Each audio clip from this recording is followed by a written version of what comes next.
This Christmas, WESN celebrates with you as the content capital brings the big screen classics.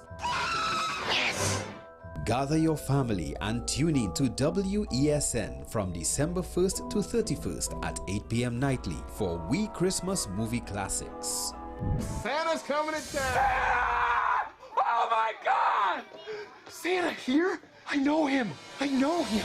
Only on WESN, Content Capital.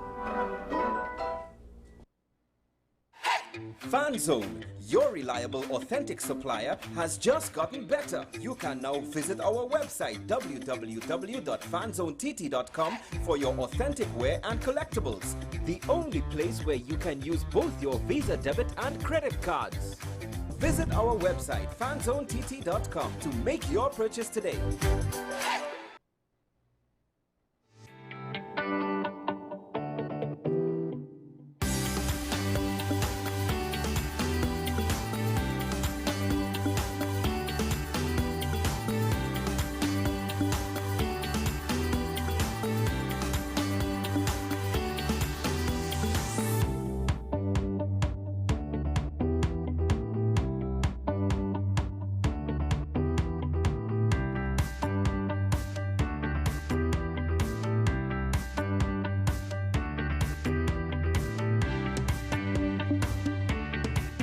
The home of Caribbean content is growing, and we welcome you to be a part of the #1 platform for young personalities who are driven to make a positive impact in society. As we continue to reach every corner of Trinidad and Tobago through our daily broadcasts, our social media pages, or through our 75+ digital billboards across the nation, contact us to learn about our competitive rates via marketing at wesncc.com or call us at 628-5835. WESN Content Capital, television with a difference. WESN.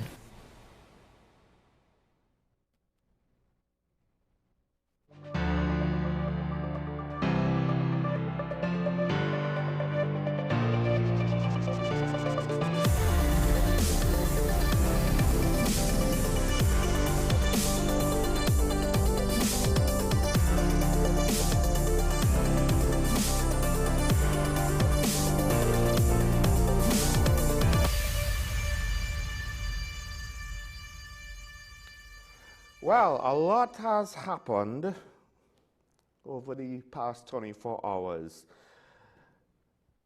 Things happen in the Caribbean. Things happen locally. We'll talk about it now. Sean Michael Small, this is talking about WESNT Content Capital. First thing I want to hit before we welcome our guest, and he may want to weigh on this a little bit later. But something interesting, although it's a continuation of an ongoing situation, happened today. And I thought perhaps, maybe was this a mistake? Did we get it wrong? Because there was earlier this week reports that $4.4 million in Colombian marijuana, called creepy marijuana, right,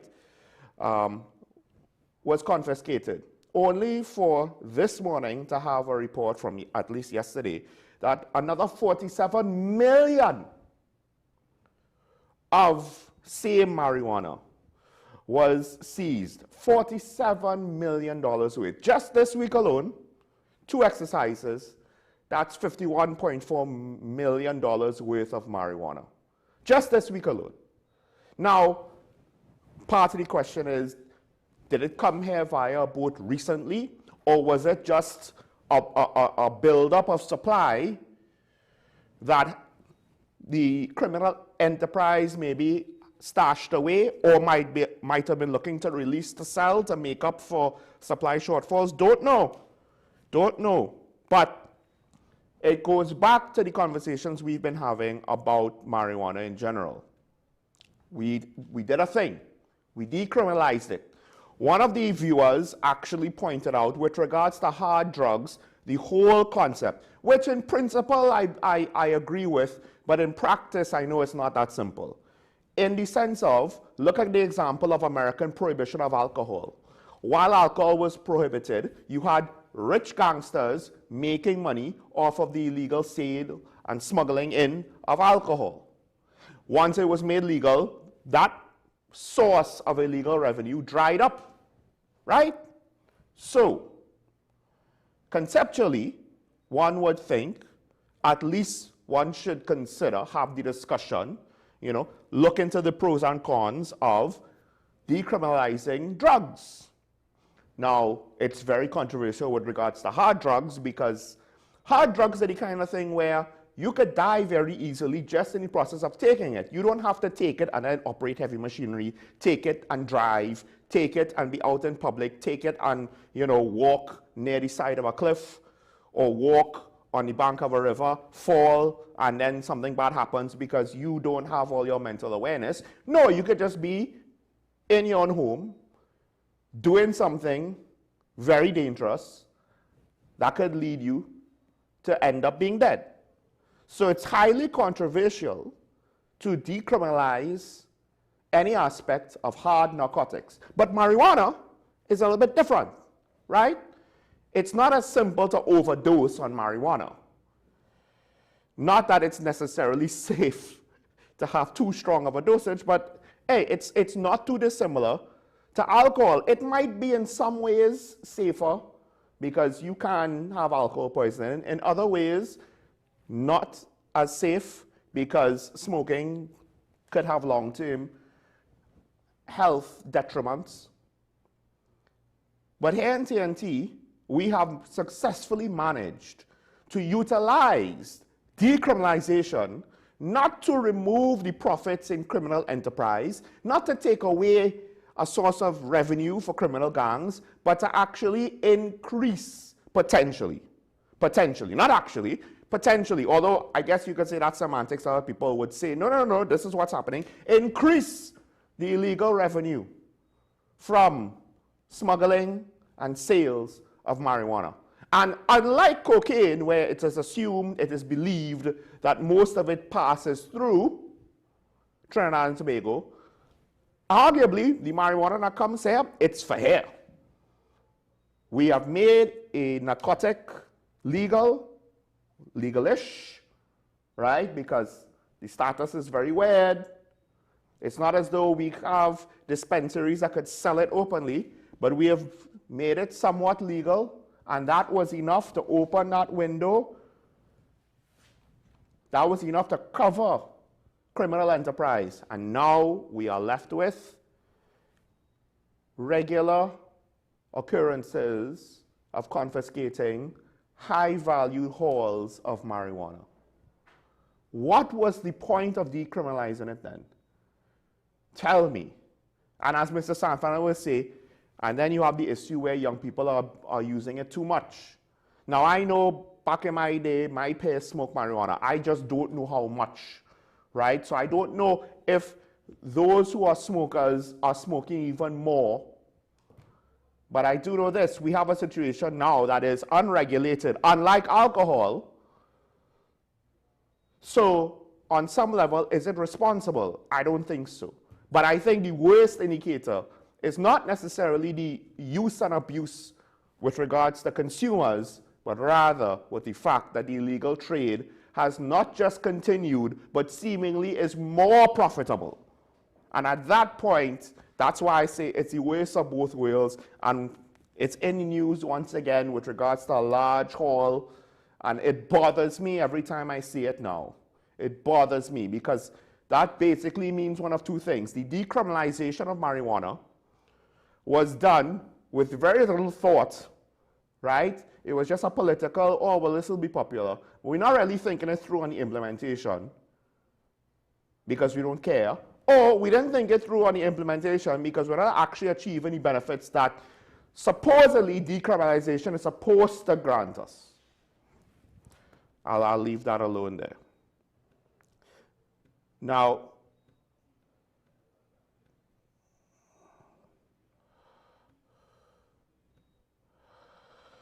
one thing that's interesting to come out is that the elections on St. Vincent and Grenadines has occurred, and the opposition party has won 14 out of the 15 seats that is the New Democratic Party under the leadership of Dr. Godwin Friday.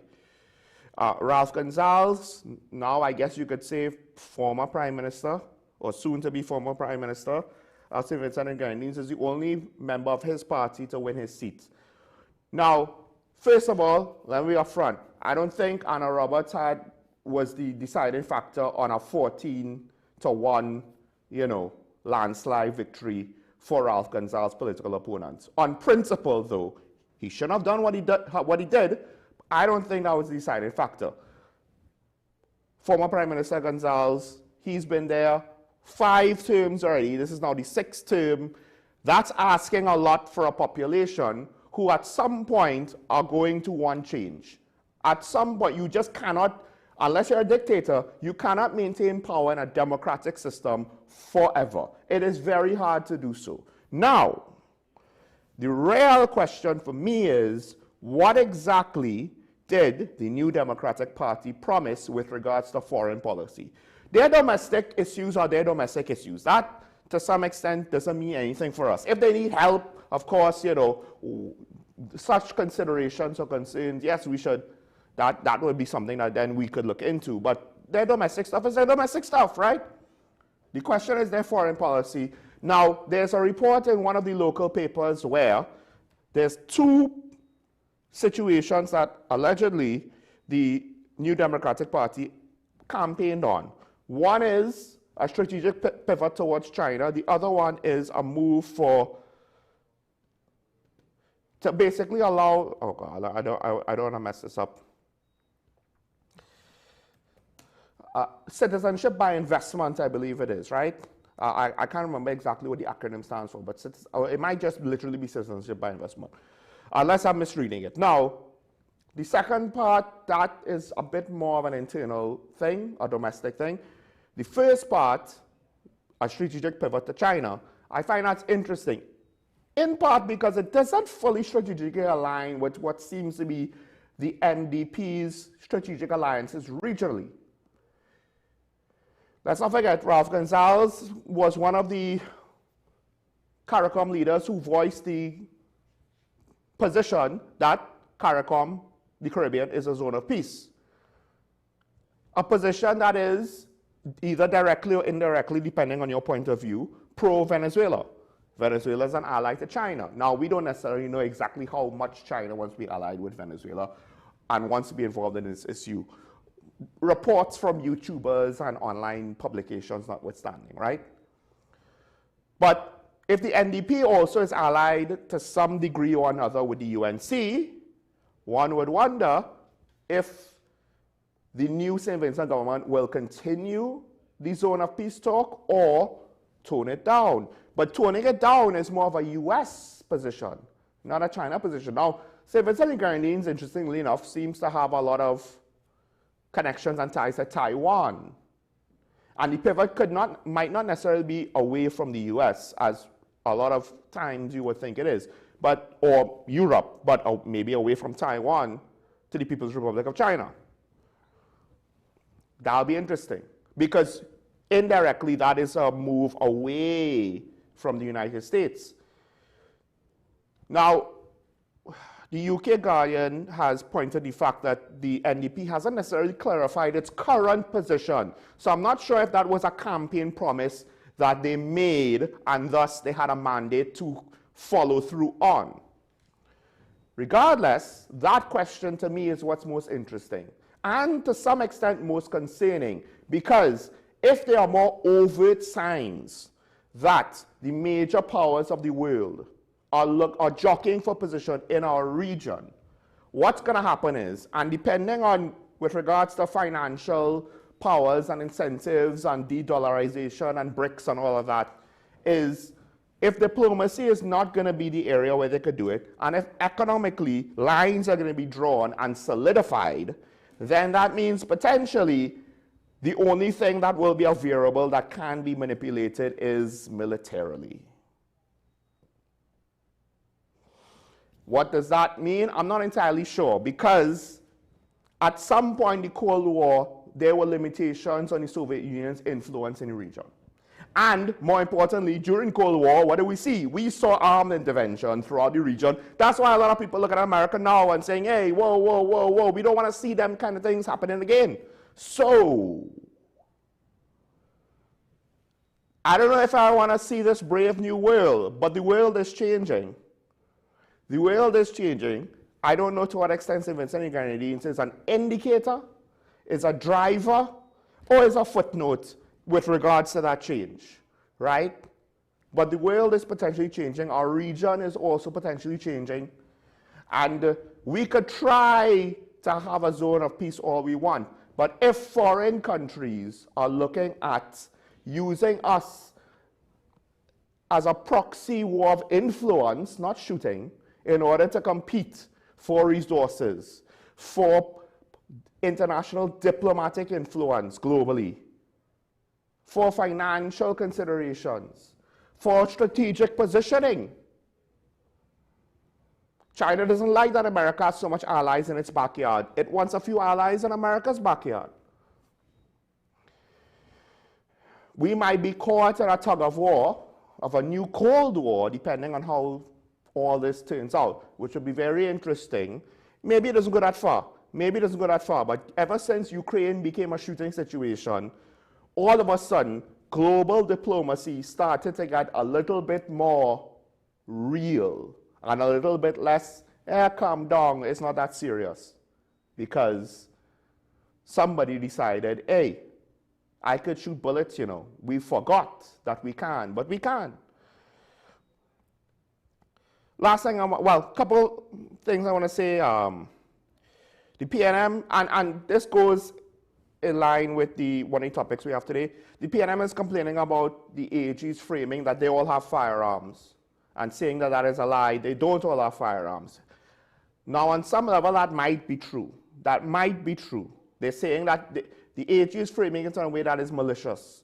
The problem is the AG is at the very least pointing to something that is believed to be true by many people, and that is the situation with FULs were not consistent during the time of the Dr. Heath Rowley administration and the stewardship of Ella Edward Christopher, right?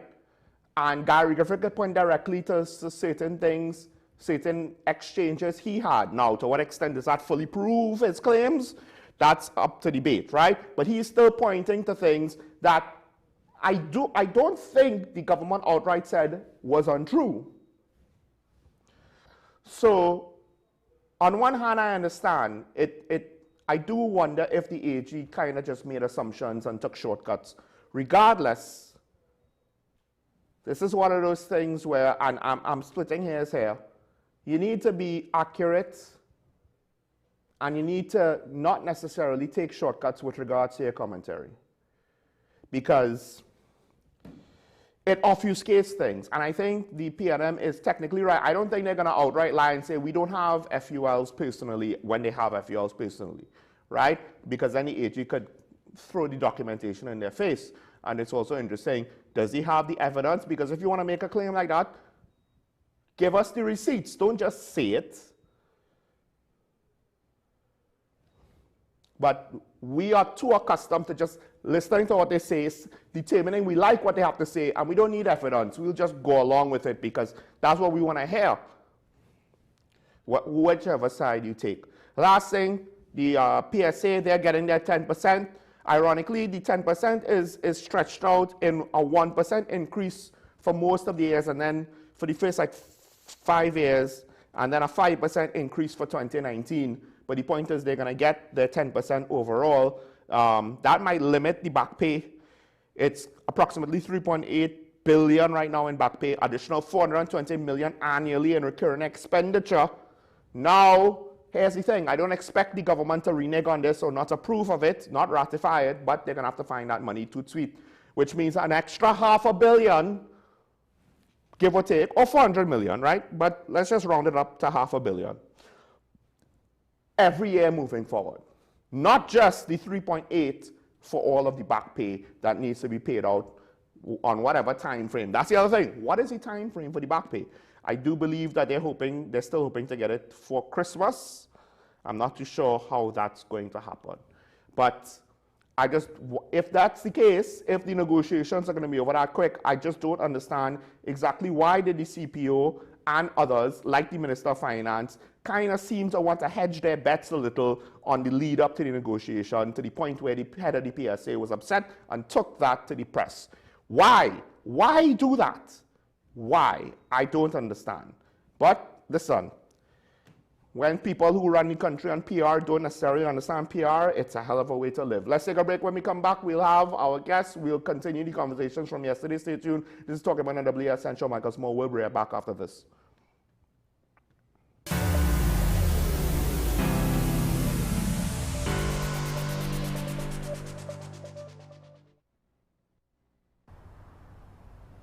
Bill and Ruth fell in love with the Benjamin Moore color Dry Sage, but they tried to match it using another brand's paint. I mean, it's close enough. Almost identical, really.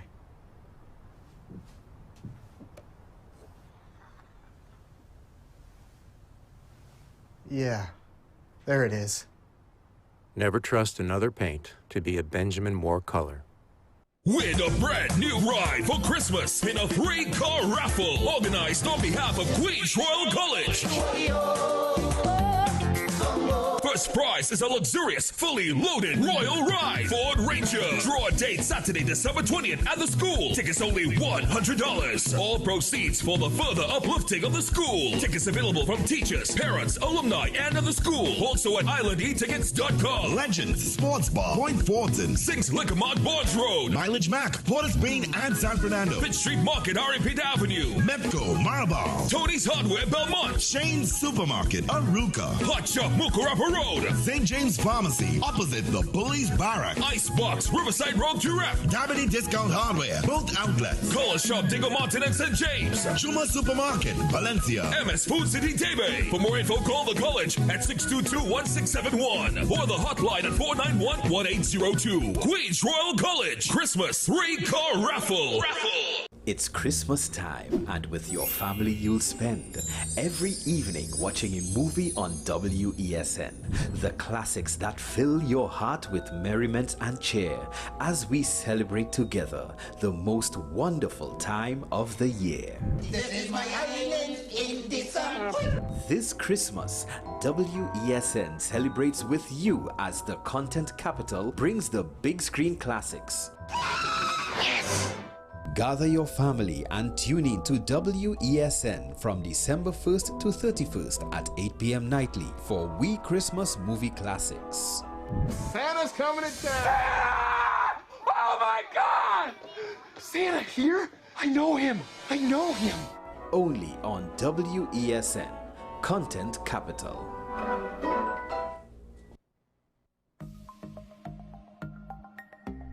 Knowing how to tell authentic is as easy as 1, 2, 3. Find it, match it, search it. Step 1. Find the style number on the tag. Step 2. Match the style number inside the jersey with the number on the tag.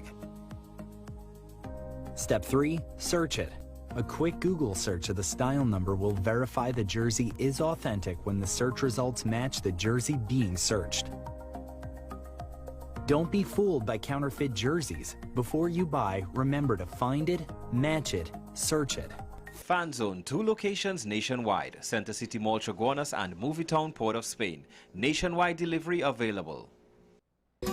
Take some time for yourself or spend some time with the family at Sandy Point Village Hotel.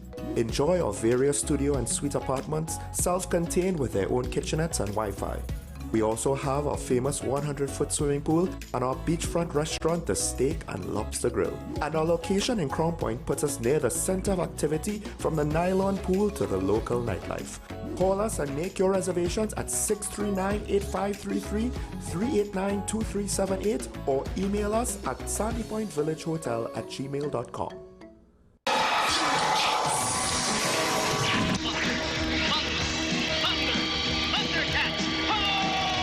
Remember waking up early just to catch your favorite cartoons?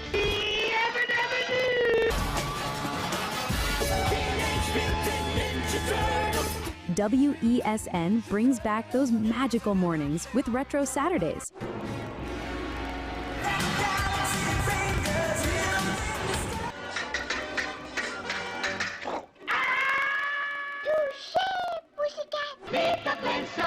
Cross, the Powerpuff Girls were born!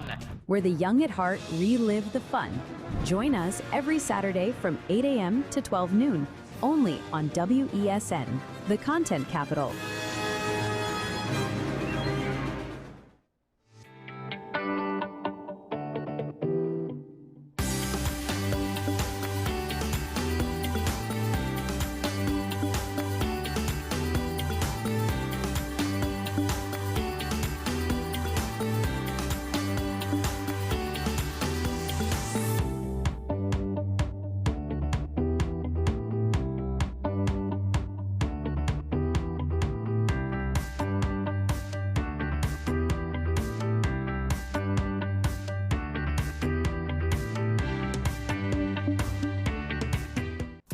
Our award-winning show is back, and this season promises to be even more exciting than before. What's Up, Doc isn't just a title, it's a call to action for anyone who wants to improve their health and well-being. Join us on this thrilling ride towards better health on WESN Content Capital.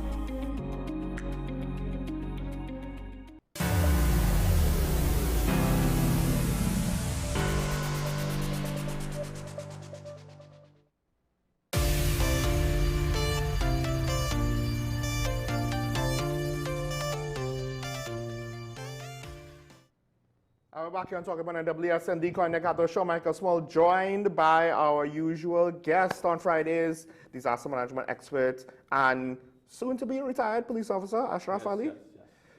Just waiting for that eventual day, right, when he can say retired. Yes. Right, and then my boy will be taking all the vacation. All the vacation. Now, that said, pertinent to your previous profession and your area of expertise, the long debated concepts or talked about concept of stand your ground has now reached a real milestone in that in the House it was passed. Right? Stand your ground / home invasion legislation, which self-defense and defense of property bill, which is, I guess, to some extent, an interesting topic to speak about because legislation for firearms apparently is going to come after this bill passes, finishes the process to the Senate, etc., etc. What do you, I don't know if you have an opinion on the bill itself, because at least so far, while I actually do understand and agree with the opposition's concerns, generally speaking, I don't have any issue with the intentions of the bill. I think the opposition is more concerned about unintended consequences, and I don't know if that was, how severe that could be or not. Well, firstly, morning to all the listeners and viewers out there. It has its pros and cons. We have to weigh them out. Just like every bill that you did that is passed and every law, it might benefit some, it might not benefit some, right? There's an argument for the bill amendment bill. There's an argument for it. There was an argument that you was mentioning earlier for the decriminalization of marijuana, and we are seeing some of the effects of the decriminalization of marijuana, whether persons agree with it or not, and I will explain that shortly. Right? With respect to this bill, too long we rely on the concept of self-defense as saying that self-defense is not how self-defense is structured. There are certain things that has to be dealt with before the self-defense, right? Now, stand your ground removes that for the homeowner, removes that from a homeowner, giving him the authority to stand in defense of himself and his property and his family, as opposed to what we normally would have, where he has to act in a particular manner. And there are also some other areas where, you know, he and he alone has to know how to deal with certain things. So, stand your ground, and I'm saying I am in support of how the stand your ground legislation and what is intended to do. Right. The intention of the stand your ground legislation. Because for too long, and even while the standard wrong legislation was being debated, crimes and home invasions took place and has been taking place even before this administration came in place. How long would persons be subjected to criminal elements coming in their house and they don't have a means of saying, listen, I want to be able to defend my property, right? To be able to defend my property before somebody enters my property, right? Fully enters my house. Is that one of the key differences in that I don't have to wait on you to prove to me that you are a threat? You are approaching in a threatening manner, and that's enough. You are in my property without authority. What is your purpose to be in my property? I don't have to determine whether or not, and this is my layman's perspective, we don't have to determine what is your intention. As far as I'm concerned, your intention is not a good intention to be in my property at that point. I never invited you in my property, right? So your intention cannot be lawful or lawful. 3 o'clock in the morning, you in my property. Let's hope 3 o'clock in the morning, because right now it's broad daylight, you're coming in people's property. What are you doing in my house? What are you doing inside of in my house? And I have now to determine whether or not you therefore lawful means or other. As far as this standard ground, it gives that person the opportunity immediately to take an appropriate action before it reaches the stage where you have to defend or get in an immediate conflict, right? This is where the areas of concern, and I will agree with the opposition in this, but we cannot speculate on all circumstances and say we can legislate every single incident. And I'm glad you said that just before you go on, because I think it was the Minister of Defense, he tried to say, oh no, the bill covers every eventuality. I'm like, really? How could you say that? How could you possibly say that the bill covers for all eventualities? You can't. It covers the areas of where and how criminal elements enter properties. So if he's in, if I don't know what he meant by that, but when you read the bill still speaks about type of robberies, the purpose of entering a property, and if the aggravation is against a child or an elderly individual. That is the context right now with historical data as to how home invasions occur. So it covers that area. But it makes what is currently happening that should be crimes, it spells it out that they are crimes. However, how the incident plays off, there's no law that could cover how the specific incident takes place off, because every incident will have an investigation. Right. So I have no problem with an investigation taking place, and I expect an investigation takes place to determine whether or not the degree of force used was justifiable enough in defense of your property. Because, well, it's reported deadly force may be justified where there's an honest belief it was necessary to prevent imminent death, grievous bodily harm, or grievous sexual assault. Now, in the past, you might think, oh, well, I have to see you do something threatening, right? But now I think the spirit of this law is you in my property, you dressed in black, you and a crew, middle night. Yes. I could probably start shooting first and asking questions later. But the flip side is, say, if it's a child that wanders onto the property, I think the wording leaves for like obvious things where it's like a 4-year-old not here to rob you. Let's be logical. Yeah. Long ago,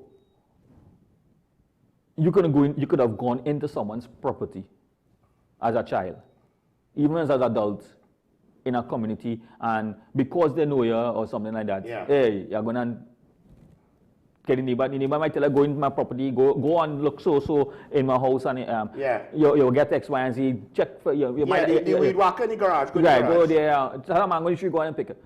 Those are things that happened long ago, but because of how crime and the way how crime has evolved and in the level of crime, this is no longer acceptable. No, that's true, but I'm just saying there will be some fringe cases where it's like, Yeah, the 4-year-old wasn't going to kill you, so those should that, be. But you could maybe prevent the 4-year-old. You know, however, they could. Sean, yeah. If anyone believes or uses a defense that a 4-year-old child, and we're using that specific scenario that you just used, that a 4-year-old child ventures into a property and someone accidentally, or should say, shoots this child as a threat, then something wrong to the homeowner automatically, right? That homeowner has no justification. Well, you see, and this is where things get real tricky, because what if the homeowner didn't identify the individual, but just shot at movement? And you see, and then this is why I say you can't cover everything, because then there'll be the context of, were there home invasions in your neighborhood? Were there violence in your that is stretching it real far, because here we're going with that. What a 4-year-old child doing in somebody's property 3 o'clock in the night? I mean, no, the reason why I said 4 is, these days, you can't say 12, because 12 could be in a gang. Good. So I would simply say, even if a 12-year-old, because we have 12-year-old, we have criminals 12, 13, 14, 15. Mm-hmm. Even 15-year-old. We have violent 15-year-old. No, I'm saying even if a 15-year-old, because of the statistical data that you have, you can support it. Right. Because the type of criminal activities are taking place and the ages of these criminal elements. A 15-year-old, you may not know that person's a 15-year-old. All you are seeing is that a group of young men coming into your property.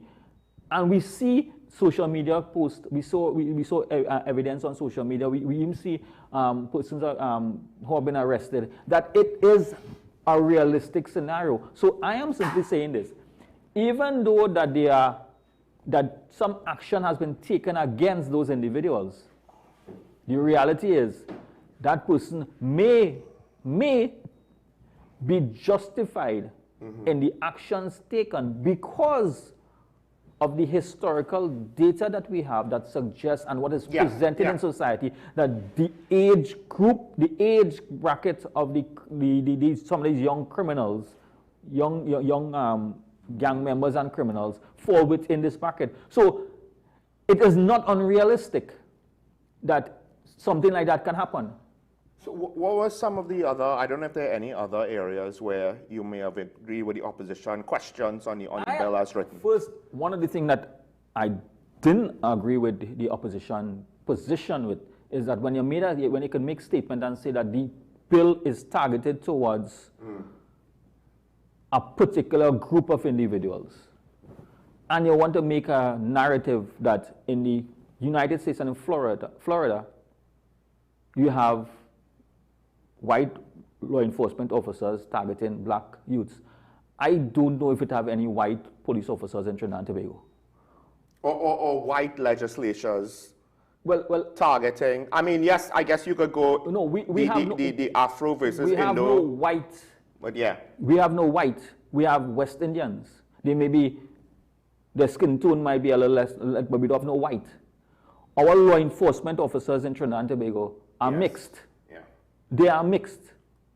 So are you saying that because certain demographics, and who want to say otherwise? But did they explain how this is targeted? Because I don't know, because in my mind, if the statistic says this is the racial breakdown of the crime, like on some level that has no bearing on if it's a crime or not. Sean, a crime is a crime. Listen, there is a percentage of African police officers, East Indian police officers, and a mixed group of individuals within the Trinidad and Tobago Police Service. It might be disproportionate, but it's not an issue. Yeah. Right? Yeah.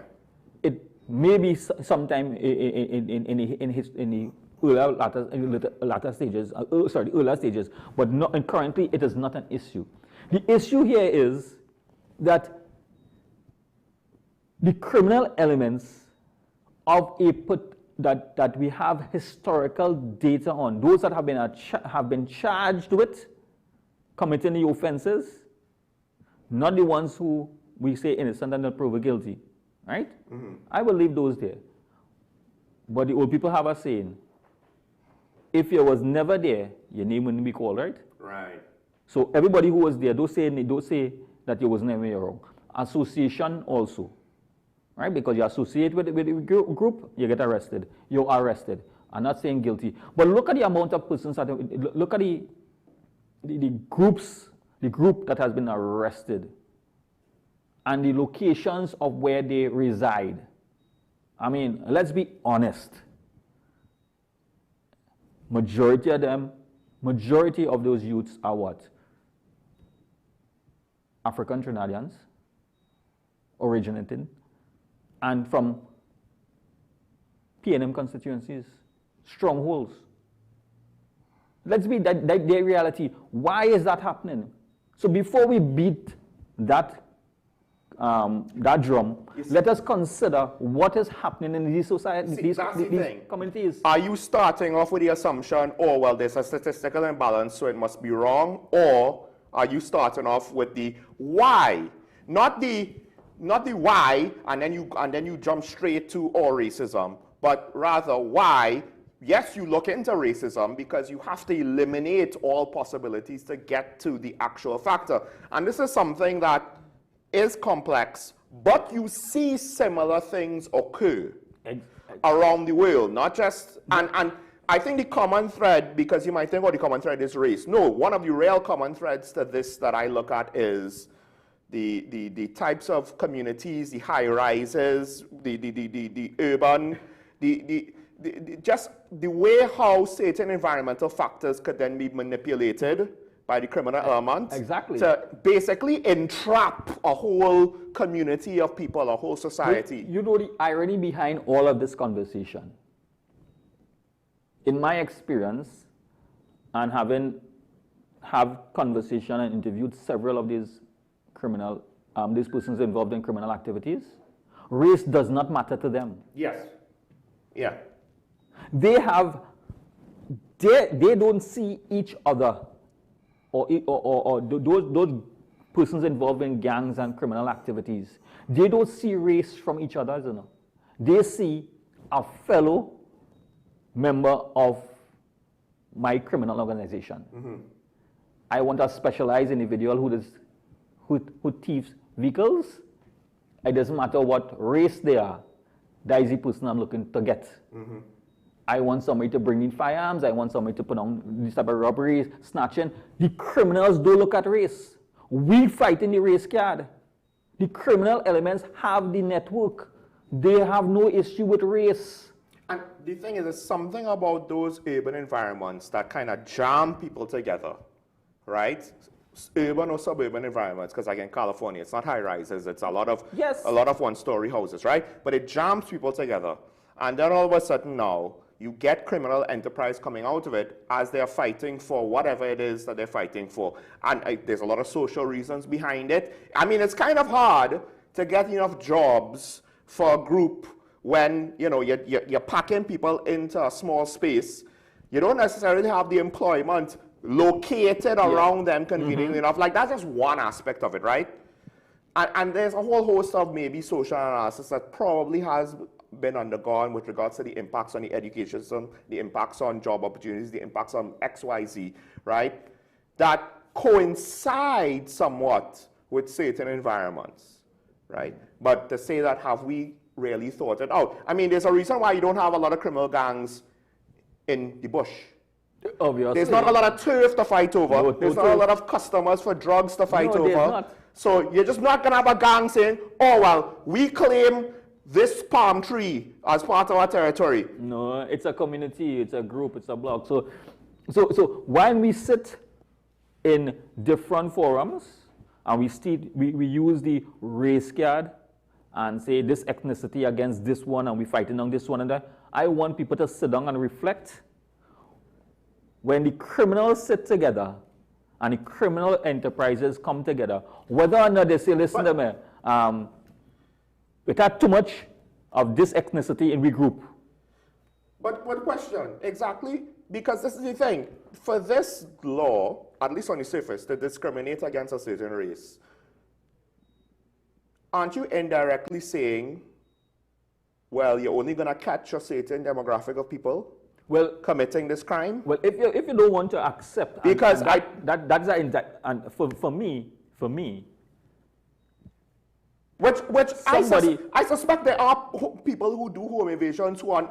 It's not limited to Afro-Trinidadians. No, it is not. I just think that that is the assumption that we're making. Well, we know.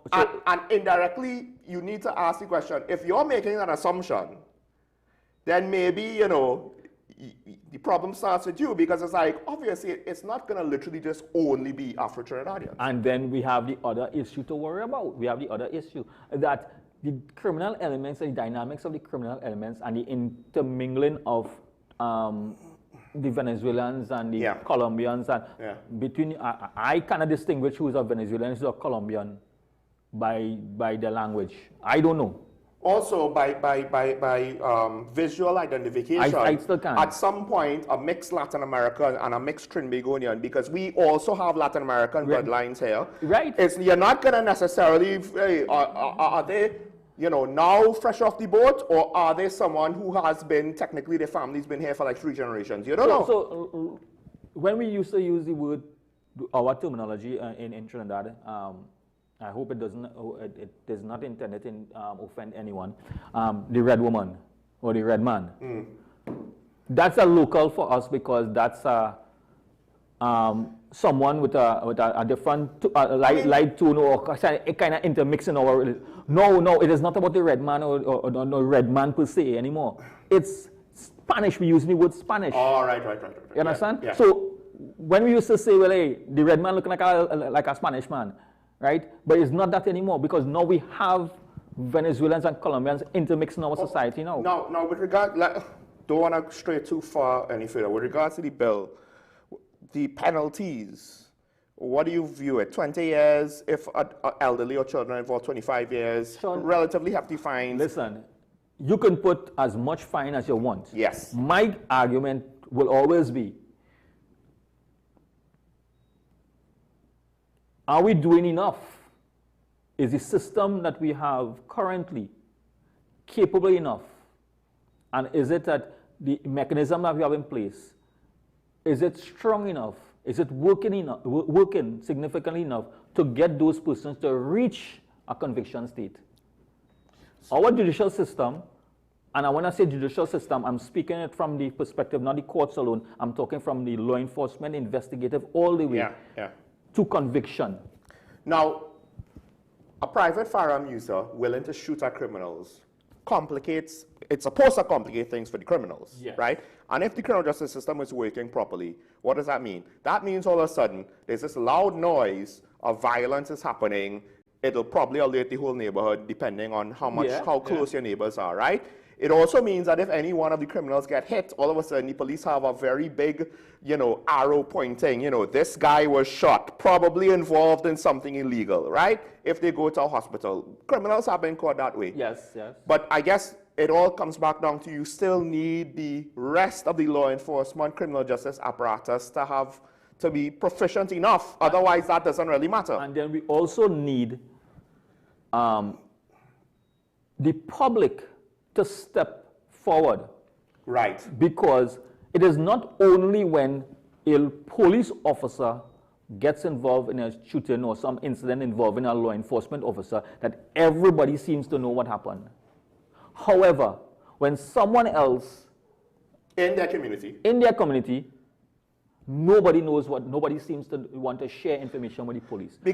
So in order for all of this to work effectively, and even in our legislation, in our laws, the home invasion bill is one additional aspect of the legislation that laws that we put in. Enforcement is a key principle behind it. So, because I was saying this yesterday, an FUL and the ability now to legally use it, right, to have rules of engagements that are practical enough where it is a legitimate response and not just, I have to wait and see X, Y, and Z or certain conditions, right? It's fine to have it. As you point out, it gives you the chance to defend yourself. But it's not the first line of defense and the only line of defense. It's the last line. It should not be the first line. It should not be the first line. It should not be the only line. Because if you have and I'm saying that this is where the system you have to trust in some of these systems. And once you keep using it, and we realize that there's systematic challenges in it, you have to improve on it. Because if you are at your home, let's say your home, and you see 3 or 4 persons entering your property, you have the opportunity to see those persons entering your property. Everybody has a cell phone. Mm-hmm. Communicate with the police. Call 999. Even if you're of the opinion at this point in time that the response will be low, the police never have a vehicle, did not come in, that is irrelevant in my opinion right now. The mere fact that you made an attempt or you try to communicate with the police, it is also stating that I'm trying to trust the system because I'm not going automatically for my firearm or going straight to my firearm and they just shoot. More importantly, if no one ever calls the police, you can't go and then say, well, the police never helped me. Exactly. Like, you have to give the police the chance to respond. If they don't respond fast enough, that's different. So you have to, I'm saying that there are certain things that we all know, and this is where if you have the opportunity to do it, sometimes you may not. You may be sleeping and be awakened by something. I'm not saying that it must follow a systematic approach, that you do 1, you do 2, you do 3 in that chronological order, because we don't know this. That's why I said every investigation or every incident will have an investigation to determine how it played off. But if you have the opportunities, use the opportunities you have by what? Making a phone call, putting on your lights in your house, sounding some alarm or something that you know you could. It still comes back down. Look, first of all, have lights. You want to be shooting at shadows, or you want to be shooting at actual things you could see? So lighting up the areas around your house still matters. This legislation does not take away everything that we have been saying, that I have been saying here in my last occasion as a media ambassador for the Trinidad Police Service, and what the police service has been also saying, to put some measures in place to secure your property. This doesn't change it. Yes. Because good locks could be the difference between you getting to your firearm in time or them reaching you while you're still sleeping. And even though persons of the opinion that everybody going to get a firearm, that is not true. The process still has to go through. Well, hold on. Accelerate. Assuming that whatever the legislation for FULs, the adjustments are, it allows whoever wants a firearm to get a firearm. There's one last thing I want to get to before we get to the other topic. Qualifies. Well, I mean, on some level, what I said wasn't entirely wrong, right? Whoever wants a firearm, we don't know what they're going to send. We don't know what they're going to send. So the long and short is, the issue is not having the firearm. Yes. You want to defend your house, you have a firearm. Exactly. Now, one of the last home invasions, I believe the one that was reported near the Prime Minister's residence, had 6 to 8 perpetrators. I can't remember. All I remember was it was more than 4, and I was like, that's a lot. Yeah. That's a lot, because splitting things that many ways, how much money are you going to make? Which means you're going to need to do a lot of home invasions, potentially, right? Unless you find someone with $1 million in a mattress. The reason why I bring that up is, first of all, they're reported to be armed. We don't know if all 6 to 8 were armed, but they're reported generally to be armed. Not like there was one gun to share amongst all of them. Now, the homeowner says he wished he had a firearm that he could have defended himself. Yes. And I understand that sentiment, right? Because they assaulted the family. They didn't just, or at least him, they didn't just rob them. They didn't just tie them up and peacefully take whatever they wanted.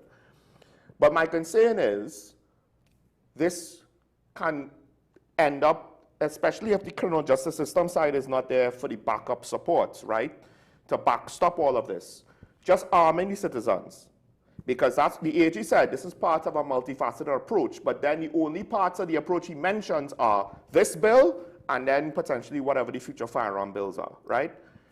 It could lead to escalation. We have already seen where the criminal element in gang warfare are more than willing to increase the level of violence and the callousness on how they implement that violence. And why I say that is it possible we might see home invasions now where now you have the AKs coming out? And more importantly, you only have 30 rounds legally, and it's one of you versus 8 of them. So let me look at it from a different perspective. could it also decrease the potential for violence and home invasion, knowing because the criminal elements who choose to go into a house with a cutlass, yeah, okay, right, or may not be fully aware. May not be fully aware because there's a potential risk that you're going to take now. Yes. Now, this is where the criminal elements are the way they risk, right?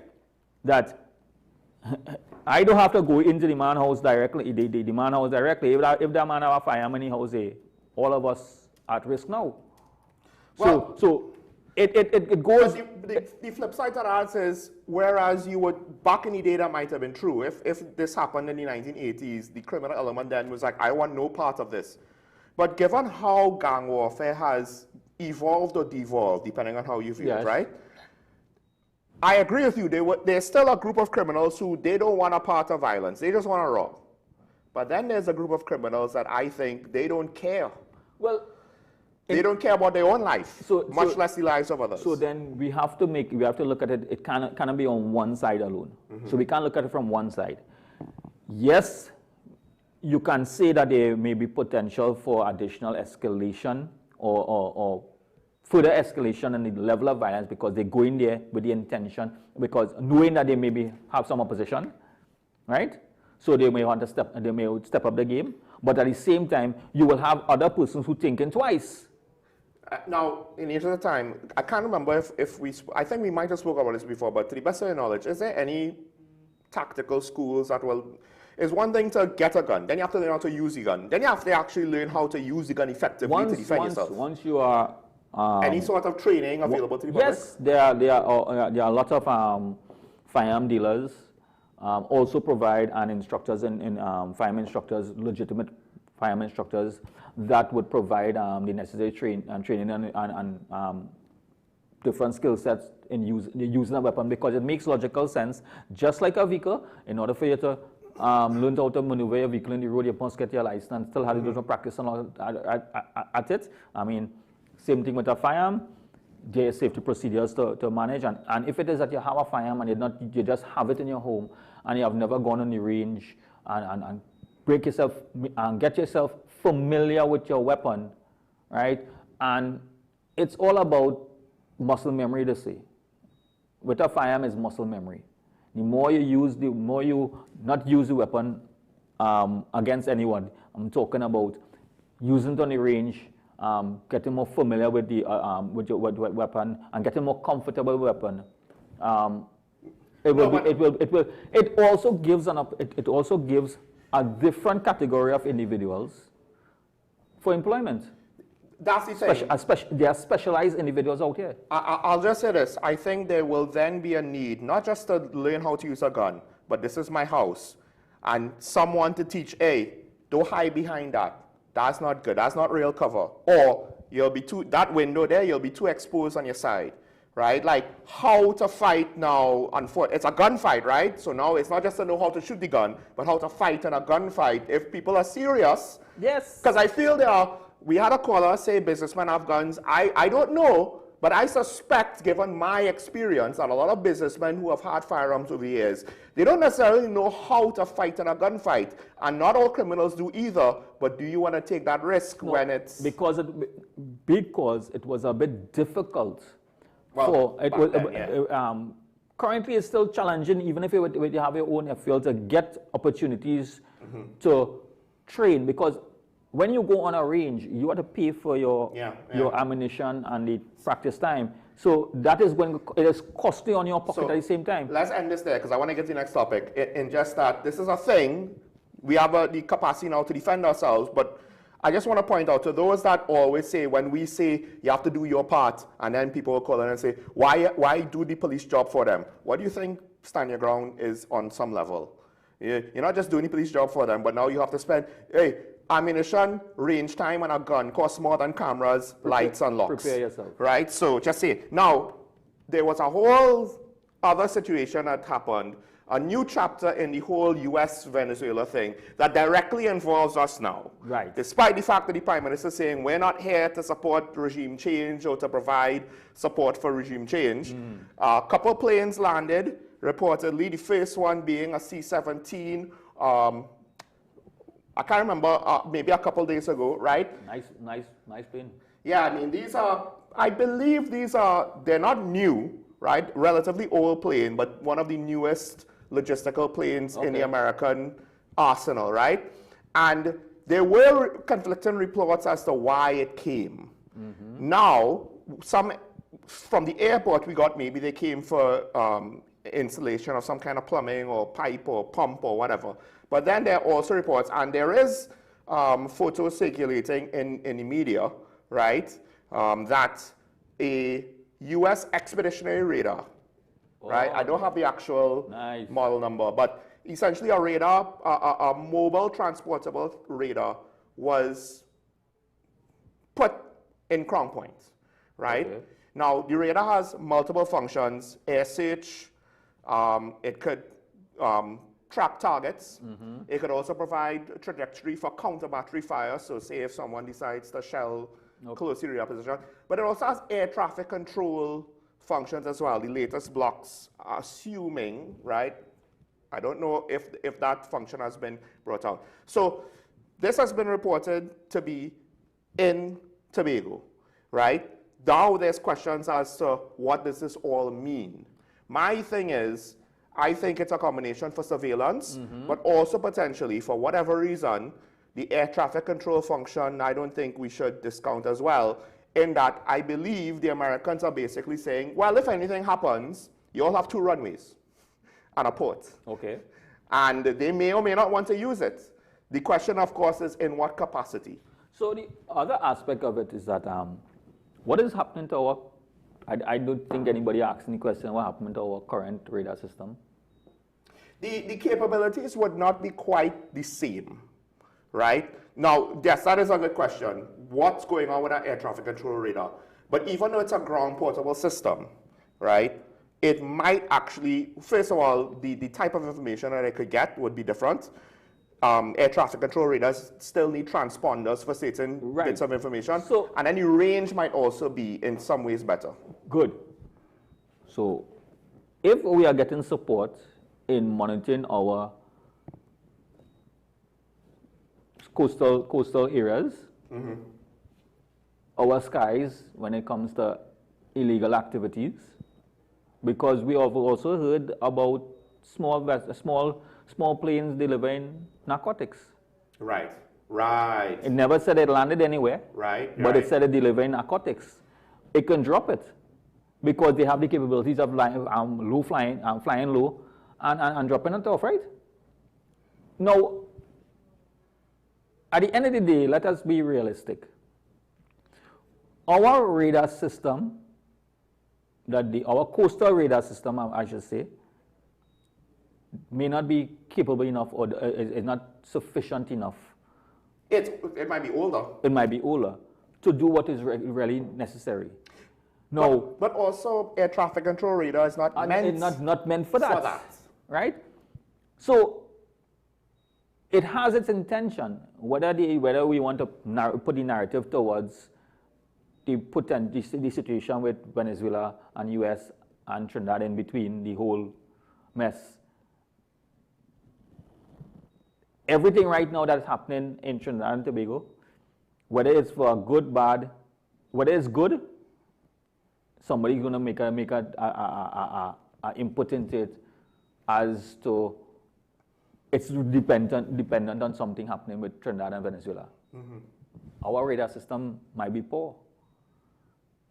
This is an opportunity for us to get more up-to-date equipment to secure our borders. Because if it's an illegal flight, the transponder might be fake, it might not be working, so then certain information might not be readily available, right?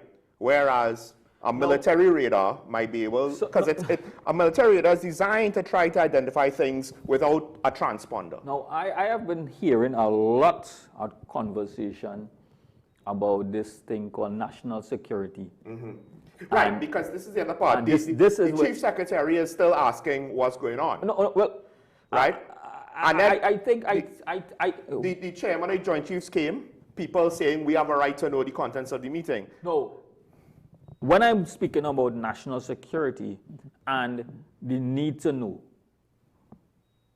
I am not speaking about heads of certain heads, the Chief Sec, National Security Council. Their need to know is different to our Their need to know is different.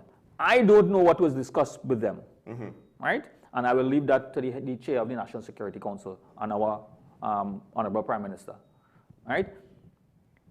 What I am concerned with is the narrative coming out and the general conversation from a lot of social media activists, so-called bloggers, media houses, and even certain individuals who should know better. Who should know better. I will not mention who those persons are. Former national security people? All right, and should know better, right? I don't want to put WSN in any particular position. Okay. And myself, right? Should know better. There is a degree of national security need to know and what the public should be informed of. Yeah. I agree that the public should be informed. The public don't need to know. There's a difference. We keep talking about communication. The public should be informed. They should be informed about certain activities to alleviate certain fears and misconceptions and conspiracy theories. But that is all right. They will still have them. But you should have some communication as to some things that happen. They don't need to know when it's discussions about national security. They don't need to know the capabilities. The public does not need to know the capabilities of a particular radar system. It doesn't need to know what security measures are we going to put in place to crime fighting techniques. You know why? Because the public is not made up of only law-abiding citizens. Right. So when we come out here and jump on that bandwagon and say the public needs to know, just remember, the public is not law-abiding citizens alone. I think also, like at some point, why does the public need to know? Now, one could say, we need to know that the Americans are operating our country. You could say that. I could understand that, right? We don't need to know exactly what they're doing, unless it's something like, well, they're harming our citizens unlawfully. That's different, right? But, okay, so there's a radar. Now, Grenada, they also approached Grenada for similar. Grenada hasn't decided yet. Okay. But it suggests that they want to track certain things. They want to surveil certain things while this, whatever operation they're doing is doing. Yeah.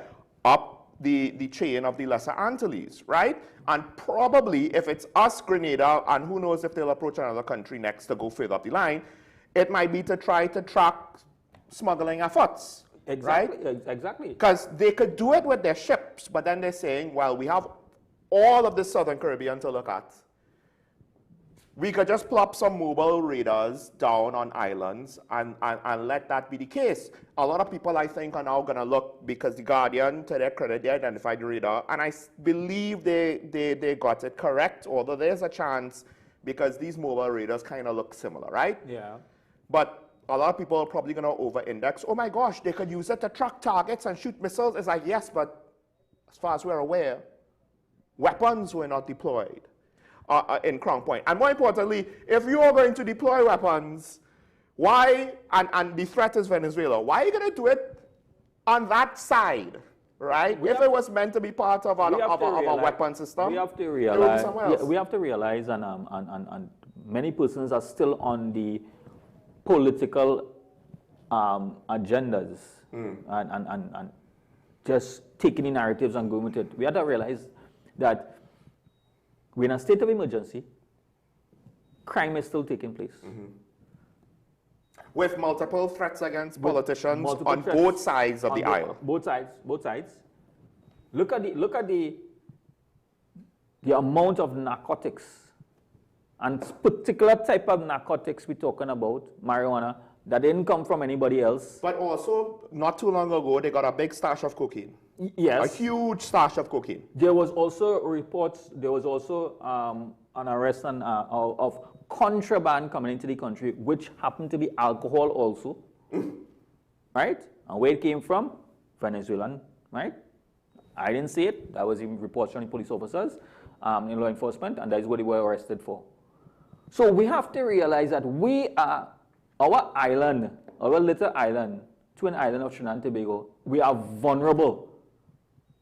And for a number of years, we have been exposed to narco trafficking and contraband and illegal activities in the air, on land, and sometimes we have in the air too. We don't know. By sea and by air. By sea and air. Right. The thing is, I think we also have to appreciate the fact that this is not one single issue. No, it is not. There are multiple issues. The use of force against alleged drug smuggling boats is a separate issue to actual drug interdiction, right?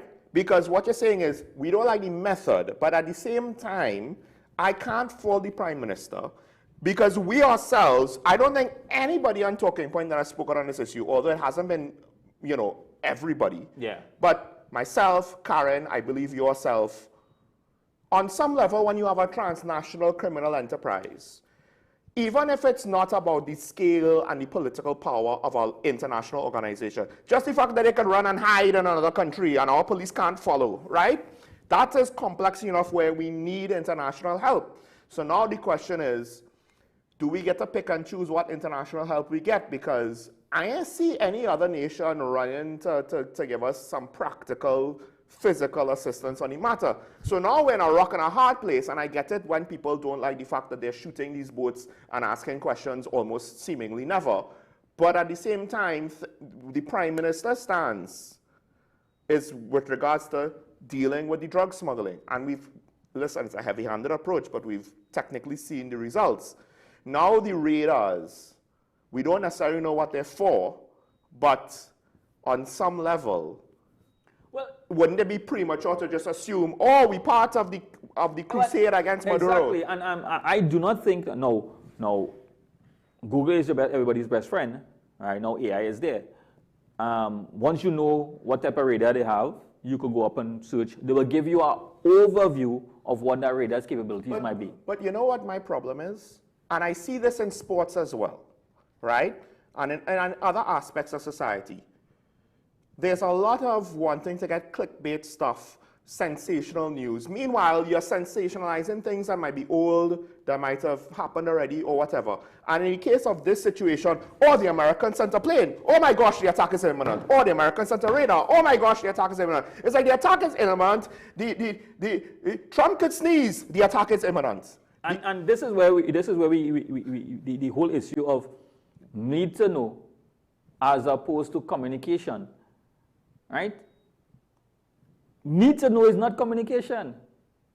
You don't need to know everything about national security. I can communicate certain aspects of national security. If you want more information, you are not within the circle for that information. And here's the other thing. Now, the Americans, some of what they tell us might be, okay, this is what we think. When the head of the Joint Chiefs spoke to our Prime Minister, some of what he said might be things that are pertinent to you that you need to know. Some of the things that she might have been told was things that we're telling you out of courtesy that technically has nothing to do with you, but it's within your region. And even at that level, that is what I'm saying, even at that level. But my point is, at some point, the American business is the American business. Obviously. Now, the Chief Sec wanted to know what's going on in Crown Point. As you say, that's a bit different. That is the executive of something that's a little bit greater than a local government body, right? But still technically a local government body. But he's like, look, I just kind of need to know. Now, but he is right in the context of need to know in that context, because at the end of the day, he's the highest elective representative in Tobago, right? And yes, I could understand his need to know. His need to know is not the general public need to know. Although that in itself is still slightly subjective, because arguably national issue versus local issue. No, I'm not saying that you're wrong to say it. I could say where it's subjective. No, so that's what I'm saying. Depending on the sensitivity. The conversation of need to know with him is a different need to know to the general public. Yes, because between, of course, the him, right, and potentially the Tobago division, Because the thing is, this is the thing. You want it to be secure, right? You don't want the public to do a kind of, I'm not talking about protest. People are going to protest, public protest, right? But you don't want some kind of vandalism or crime against a foreign. Let me make it abundantly clear to a lot of persons. There are certain things that happens within organizations, within the Trinidad and Tobago Police Service. You don't need to know what the commissioner and the executive plan, certain strategies that they put in place. You don't need to know every decision that he's going to make and how he's going to make it and what he wants to make. Yeah.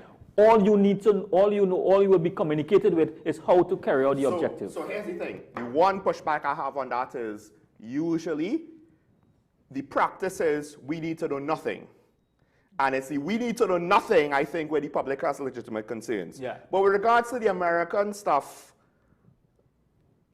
most of it probably is not within the realm of our need to know. Most of it. We have San Fernando. Sorry, San Fernando on the line waiting. Caller, good morning. You're on the air. Good morning, Sean. Good morning, Mr. Ali. Good morning. I like how you all dressed down Friday.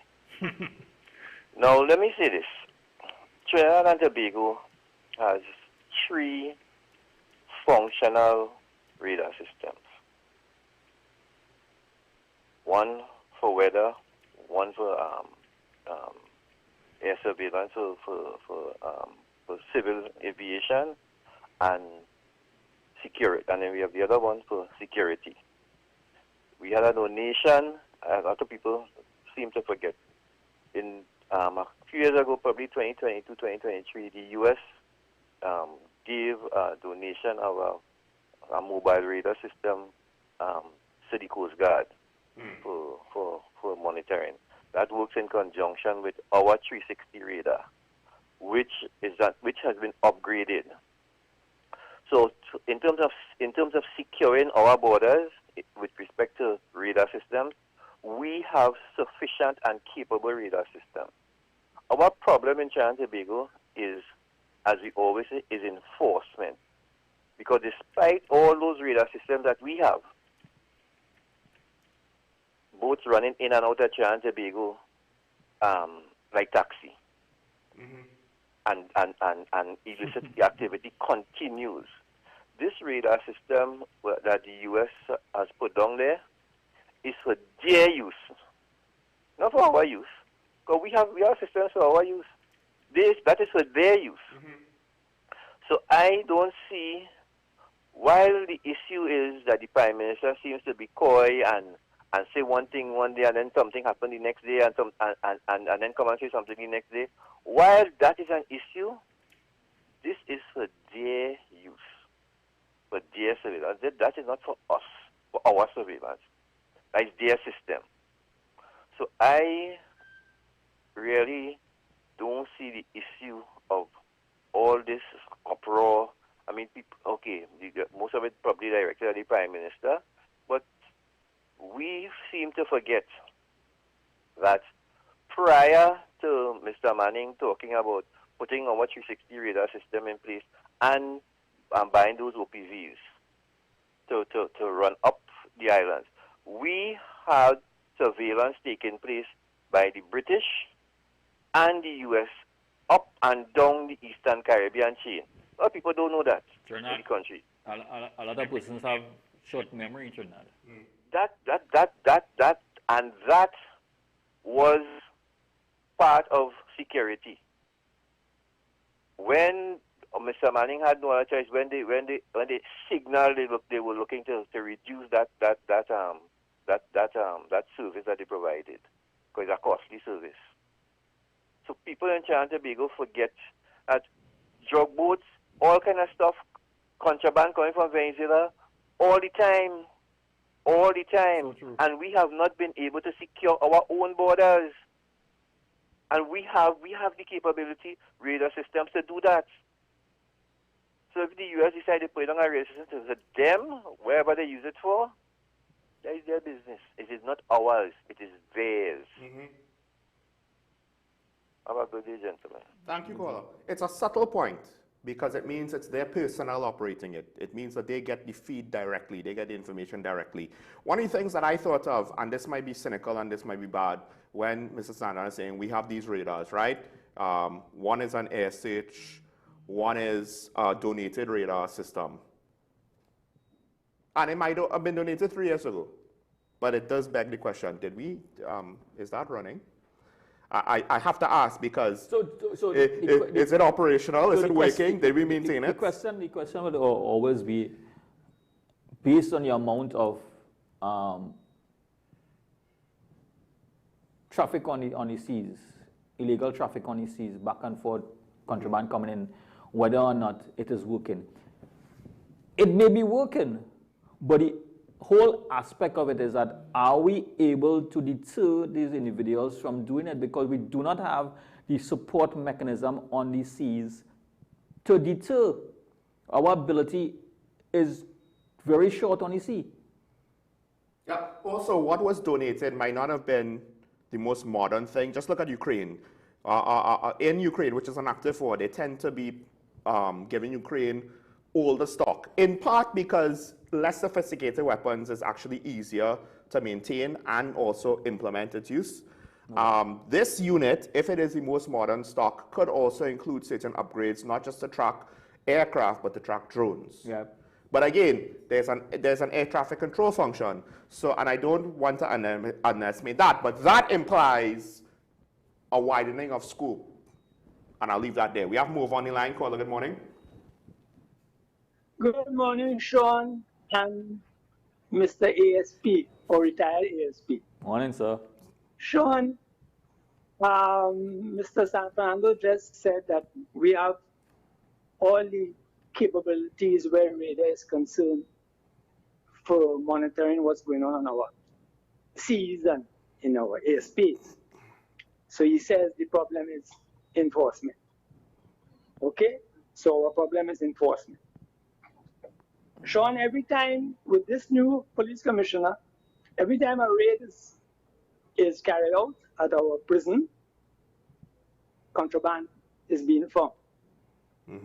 Enforcement. Our roadways are a mess. Using indicator is a thing of the past. It will soon become a thing of the past. Okay? We're talking about, we have speed guns. We even increased the speed limit when we started using the speed gun. But I am on the road every day, and to me, enforcement is still a problem on our roadways. With all the talk, we talk slow down, right? Yeah. But I keep hearing about this division called Highway Patrol. But I don't see where's the Highway Patrol? I don't see them. You know, but we keep talk that we are doing things. I have observed over the years, illegal taxi stand, PH stand, right on Independence Square by Salvatore. Where were those in charge? Where were our police officers? Right? When that happened, I saw when it started, it has become the norm. You have an illegal taxi stand at the Port of Spain. Okay, you have one on South Key. When these things started, where was everybody? Okay? We have, so PH becomes a thing now. We have more PH on the road than bonafide taxis, and we're talking about enforcement, and we're talking about laws, and we're boasting about the U-turn, the merit points. But how are you going to be boasting about something in one way, and it is glaring on another way that you're really not doing enough? Okay, I have had a discussion with a TPS ambassador on another program. I said to him, sir, from what the information I have gathered from the media and from you all, is that we have at least 500,000 cars on the roadways. I said to him, basic logic, I said, hello, at least 50,000 of these cars are noisy vehicles. I have asked you for statistics on how many cars have been charged in any given year for the noise. You tell me 300 and something, 200, and you insist, you telling me and you want to insist that is enforcement. But you have 500,000, you have 50,000 cars at least. So when in any given year you only get 300 tickets, that is enforcement. But that is enforcement TNT style. I keep saying that from the beginning we missed the boat. Mediocrity, dysfunction, part and parcel of our culture. So when we're talking about the Prime Minister's attacking culture because of the noise, this noise became a problem because of lack of enforcement. And when I hear those in opposition opening their mouth, I have to say these people are, what they're showing is unmitigated gall. I heard the ex-AG got into the conversation also. I wrote that man twice in 3 years about noise in my area. He did nothing, absolutely nothing. And now they're talking about attacking culture. No. What this Prime Minister, and I'm not a supporter, will say, what she has done is just said, hey, hello, this has to be dealt with. Bruh, yes, you might have a problem with that, but no one understands how we citizens have been abused for years. No one was taking us on show, and I told you before, 30 plus years I've been having this problem. I've written ad nauseum to probably every police commissioner, to the health minister, the education minister. All this I've done over the years. And now, it's become a thing because the Prime Minister made a bland statement, and all of a sudden now she's attacking culture. Our culture in Trinidad and Tobago, the most blatant and destructive part of our culture is this failure to enforce laws. You can't run a country without enforcing laws. I don't think the opposition has a way of that. Thank you, Jean. Thank you, Gordon. Now, one thing, I wouldn't necessarily just agree with the 50,000 estimate, but I will agree in the sentiment that it's probably a lot more than 300 cars that could face those types of charges, right? So I say that because there are going to be people who are going to disagree with the 50,000 number and then use that as a reason to discount what you're saying on that front. With regards to the noise pollution thing, just to quickly say this, what was done so far ain't solved any problems, so I can't really judge it on the basis of solve or not solve. I need to see more, and it comes back down to lack of enforcement.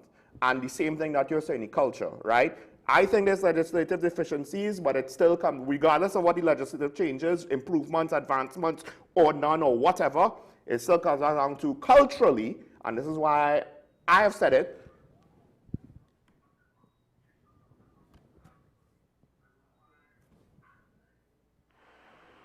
Martin, good morning.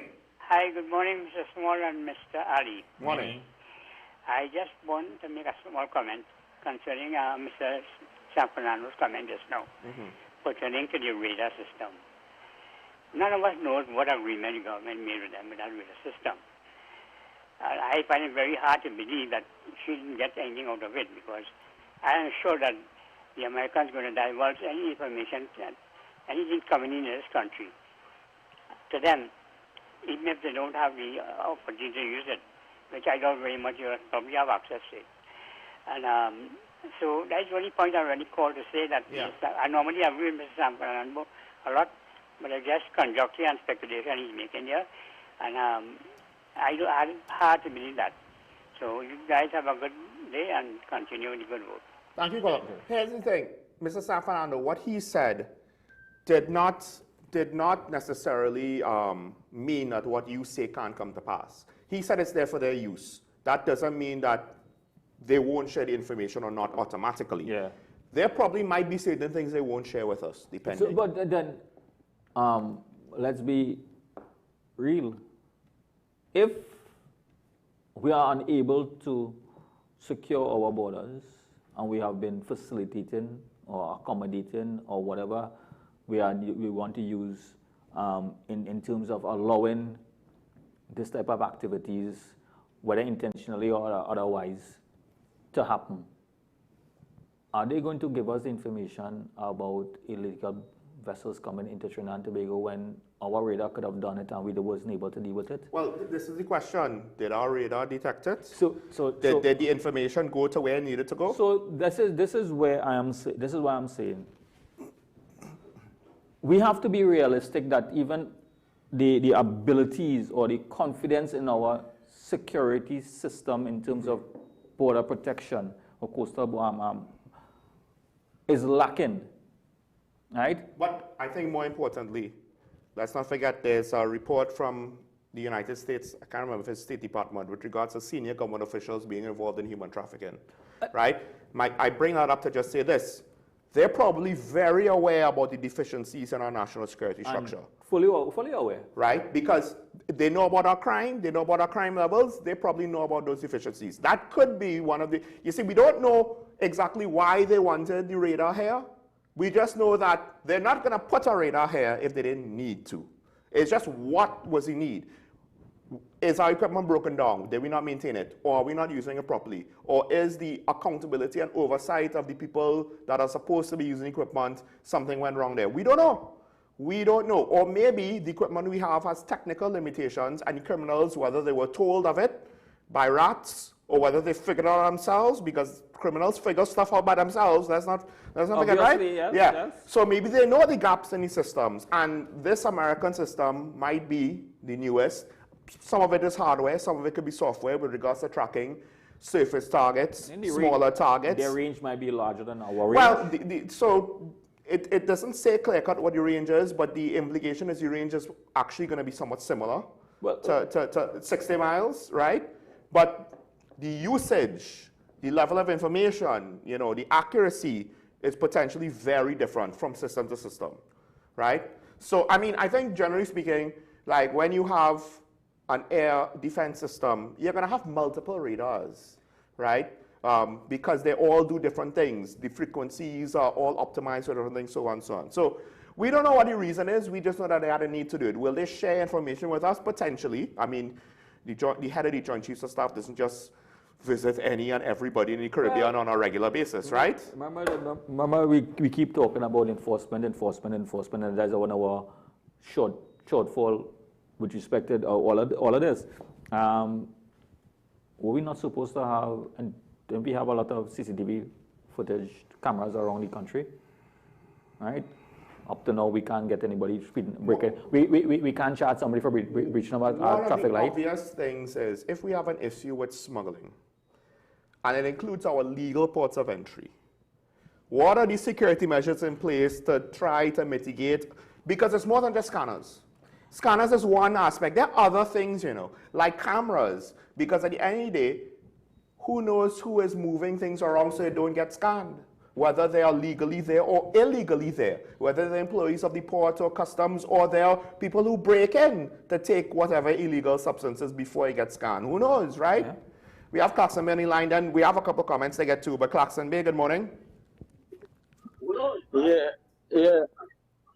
Mute your TV. Yeah. Hi. Yeah. Hi. Good morning, Sean and the officer there. Morning. Yeah. Morning. We have to remember we must be fair. The 2010 with Patrick Manning, right? He had ordered 3 OPVs, right? This same government dismantled those OPVs. We had the 360 radar. This government dismantled that. We had the blimp. We must not forget these things and just keep saying things that we know was put in place, and this government destroyed it. The same government, you know, was saying cover the borders. When they lost election in 2015, they were still saying secure the borders. This government had done that. We must be fair. And this is the problem we have. The other problem we have is we want to enforce certain laws. We don't want to enforce laws for everybody, for the whole country. Laws must be able to work for everybody. Whether it's you, Sean, whether it's the officer, you do wrong, you must pay.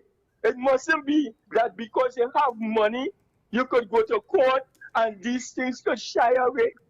Or because you have a family in a high office that you could get away.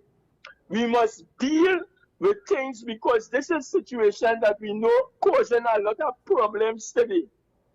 Many of these things is what causing the problem. The laws, the judiciary, the police, all these things combined together. What's supposed to be independent. Don't forget the citizens, sir. Right? and the citizen and the citizen of this country. Right. Right? We have all these things affecting our problem. That's the problem today, you know. That's why we need more guns. If we had these things was operating correctly, we would not have no need for stand your grounds and all this kind of foolishness, you know. We would have no need for that because everybody would have been operating in the law. They would have know if you do wrong, whether it's the officer, like I said, whether it's Sean, whether it's myself, we would have been in jail. You understand? We'd have been locked up. Thank you.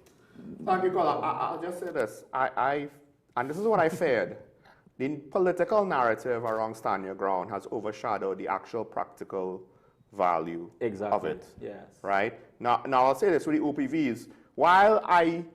When you speak to Karen and you look at what the intentions were, it was a set of legislation plus a radar system, OPVs, helicopters, whatever, to have a whole crime-fighting apparatus.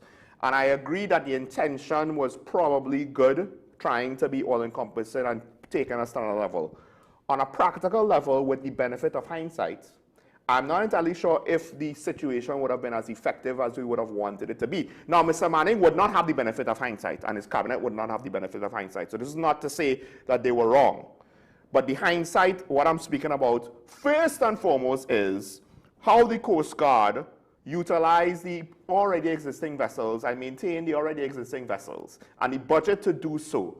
Right? So all of these fancy capabilities, and maybe with better vessels, they'll be more willing to go out to sea for long deployments. But it seems as though the operational aspect of it, regardless of what boats we had, and the maintenance budgets, regardless of what boat we had, would have undermined the effectiveness of the OPVs. You know, in hindsight, we could speculate on that, given how we've seen our border security go. Just getting fancier vessels would not have improved the issues of why the boats don't go out on patrol.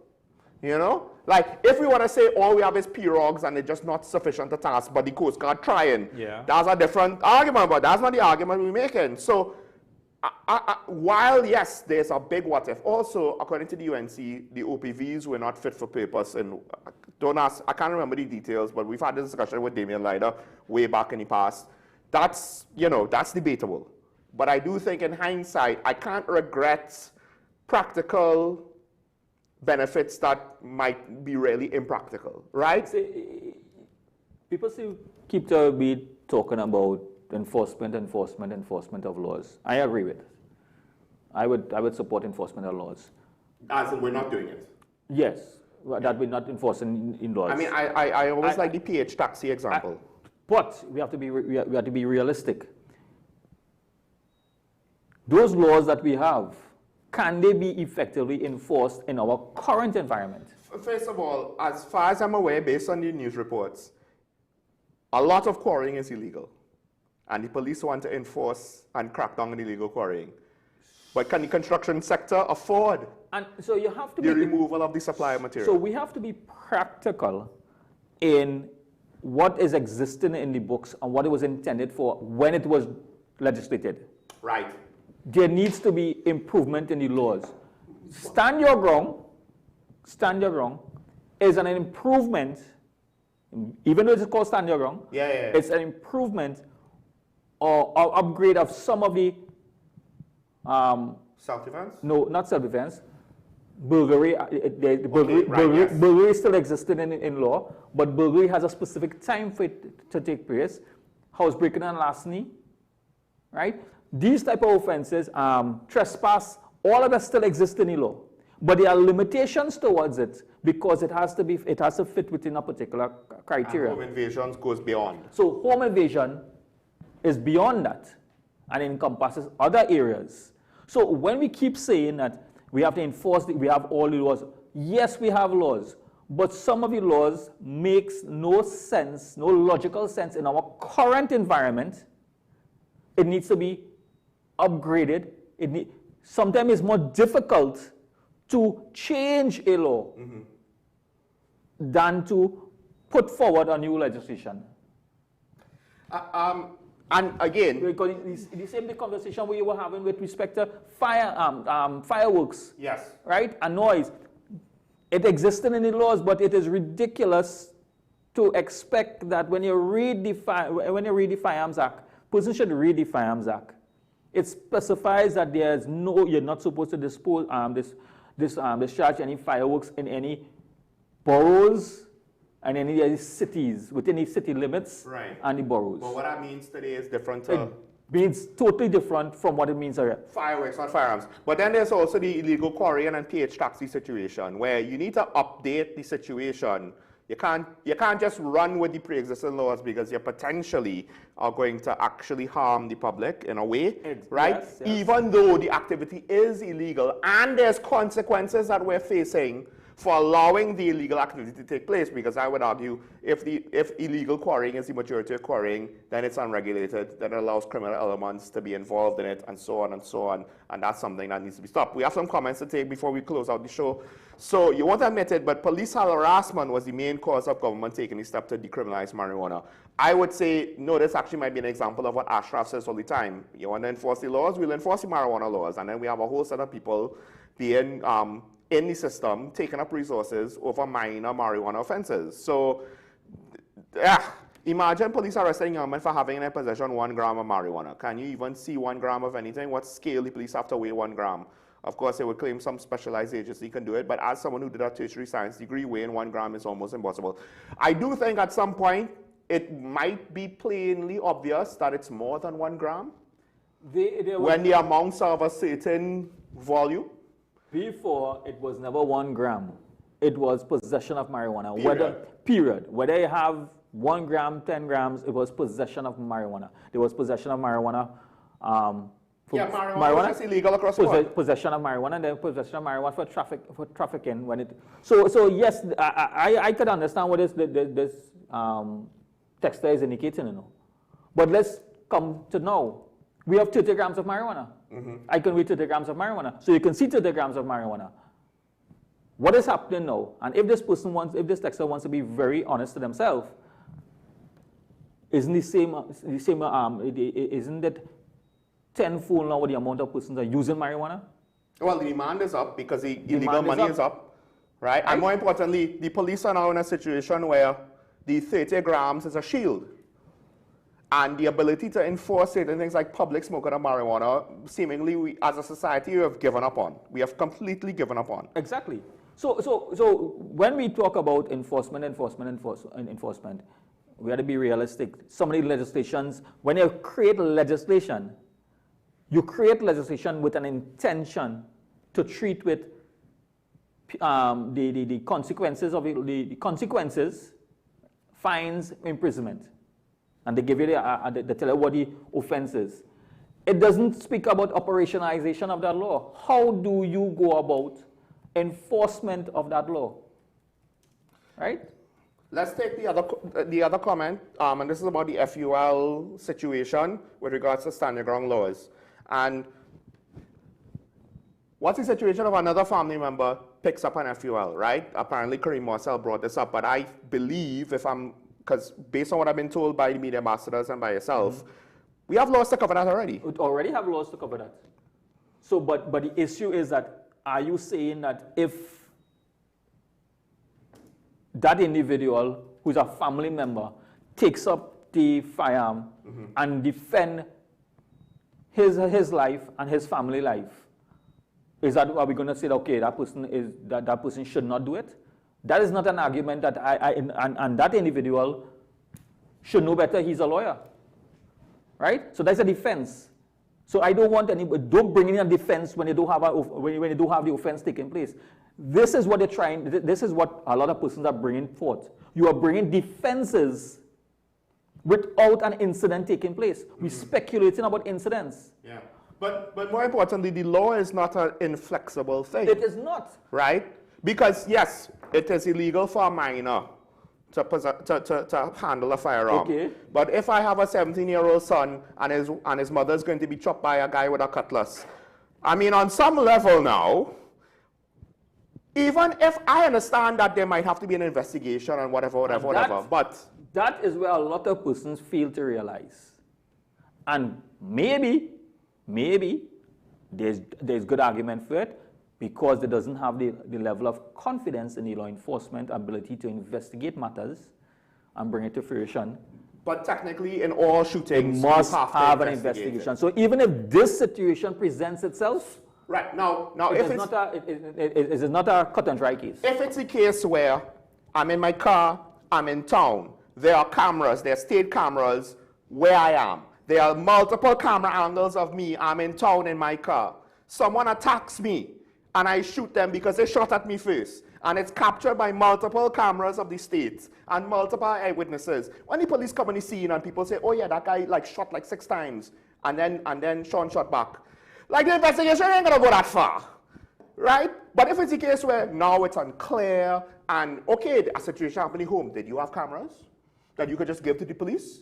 Right? Obviously, the criminals will have cameras. Like, now that when they need to actually put some effort into finding out the information, they can't close it the same night. You know, it'll take time. But you have to do it in order to ensure everything is on the up and up. And transparency must be applied, and it must have, as I say, justice must be served. All right, let's take the next 2 comments quick. If my memory serves me well, there was a similar aircraft in Tobago earlier this year or last year who questioned, I honestly can't remember. I'll say this, the timing is more sensitive, right? And the fact that it deployed something now believed to be a radar system, right? And obviously, you see the context of if it was in the past, it might have been an exercise. But now, while we are doing joint training, they didn't say that this was just deployed for an exercise, right? So I get it. You see, we're not saying the public can't have concerns. But to say that we're entitled to all the information, that's where it doesn't work that way. But you are correct. This is not something beyond the norm, right? We do need to understand. There have been American aircraft and servicemen and stuff long before. Like, we have that. It's not like we had no relationship, and all of a sudden now there's a relationship, and we should be suspicious of the appearance of American service people. Let's take the next comment quick. Consultations are taking place. Don't underestimate citizens against noise pollution in Trinidad and Tobago. We are not playing, and we will not be insulted by any politician. Listen, a lot of things turn political. A lot of things. Now, I think the Prime Minister has good intentions, but part of the issue with politics is, no matter what your individual intentions are, you kind of have to maneuver within the realm of the politics. What you can and cannot do is dependent on the politics, right? That's where it gets tricky. And again, noise pollution to me comes back to one very, very simple fact. The culture of tolerance and acceptance of noise pollution and the willingness to turn a blind eye to noise pollution, not just by the state, not just by the police, not just by the EMA, but by the citizens themselves, right? And that's something that's going to take a lot of effort to break. Laws, better laws are a good starting point, but it's not going to be it's not going to solve the problem overnight. Let's see the next comment quick. Okay, maybe, oh God. All right, let's take the next comment. Let's take the next comment. No, I won't comment on that comment. All right, well, thanks for that. Thanks for those who appreciate the efforts that we're trying to do. At the end of the day, and I don't say this enough, the whole point of the show is to start discussions, is to have discussions, is to present various perspectives. And listen, I have no issue with anybody that wants to send a message or call in and say they disagree with me or anybody else on the show. Just once, it's respectful, right, in all aspects. And 2, if you can explain why you disagree, as opposed to just saying that it's wrong, because that doesn't really help the conversation. We try to explain why we say what we say, right? I mean, Ashraf doesn't just pull things out, or rabbits out of his hat. Yeah, well, you know, you just cut it up. Right? The thing about the need to know is national security will break down because you reveal too much to the criminal element or to the enemy or what have you. Also, you might actually cause more panic sometimes by giving out information. Exactly. So we have to, and like I was saying, we are in a crisis situation because this incident with Venezuela, United States and ourselves is a crisis we're in. It's part of our crisis management concept. Managing the communication is very important, and how you manage the messages. We cannot stop visuals from visuals because persons will social media, you have visuals taking place. There are things that can be said and cannot be said, but you cannot stop speculation, social media, information coming to place. So beyond management of communication, leadership? Exactly. So it is for the, and sometimes you criticize leadership because leadership persons may behave in a manner that you would like them to behave, not in a manner that they need to behave in that particular environment. We are in a unique situation, and there is no administration at this point faces this current environment that we have in ICNTT at this point in time. So there's no book no history how they should behave. The previous administration was not in this situation. This is a unique situation. The uniqueness is of what is taking place with the United States, Venezuela, and us in between. Let's take this last comment quick. The UNC government got back $1 billion for the defective OPVs. Now, this is the thing. You're saving money, but let's put it this way. Just for the 10% increase alone, it's $500 million. Like, we don't know, I don't know for sure that the OPVs were defective, right? The UNC claims they are. I could see where it would be an asset that could have been an overextension, given what we know of our economic prospects after the Manning administration and after the partnership administration. When the People's Partnership was in power, the economic prospects wasn't quite as bad as when the election happened, where they were voted out and the PNM took on power. There were economic signs that things were going down before that election, just by the way, right? Yeah. So to say that we saved $1 billion on the scale of national security and our annual government budget, that savings, you know, in relation to those concepts might not actually be that much because it's a capital expenditure. Right? The maintenance cost might be high, but then the benefits might have been worth it. We don't necessarily know. It's very hard to assess if we will know or not. That's why I don't think you're totally wrong. I just think to say that this is an absolute truth that we're sure of, I'm not willing to go there yet. I think, you know, the truth is somewhere in the middle, but we will never really know. Because we would have only really truly known if we got the vessels, if we tried to operate the vessels, if it would have been worth it or not. Right?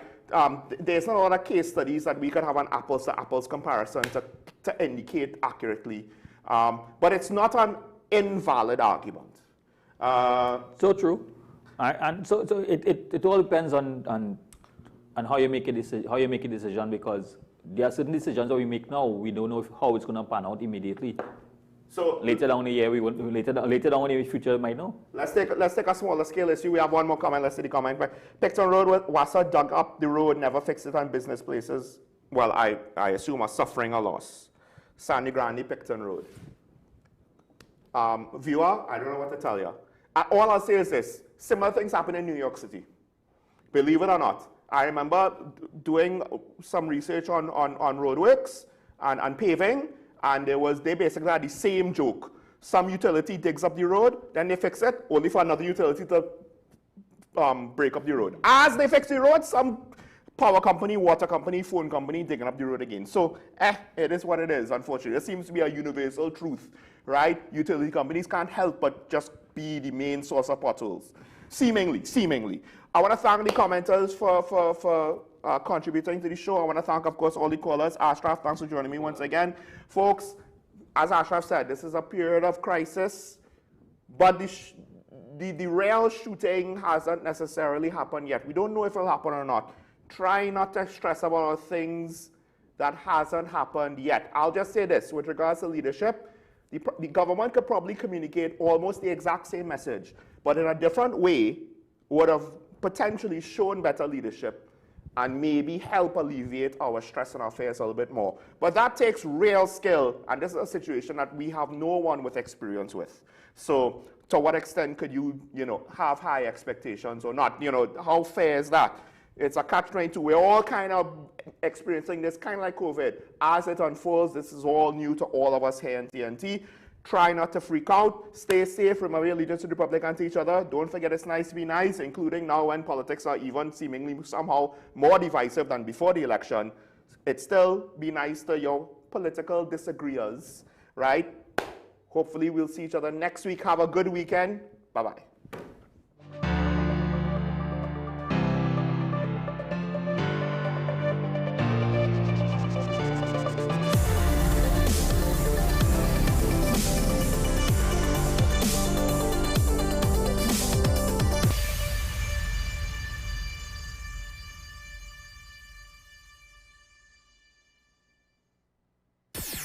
WESN.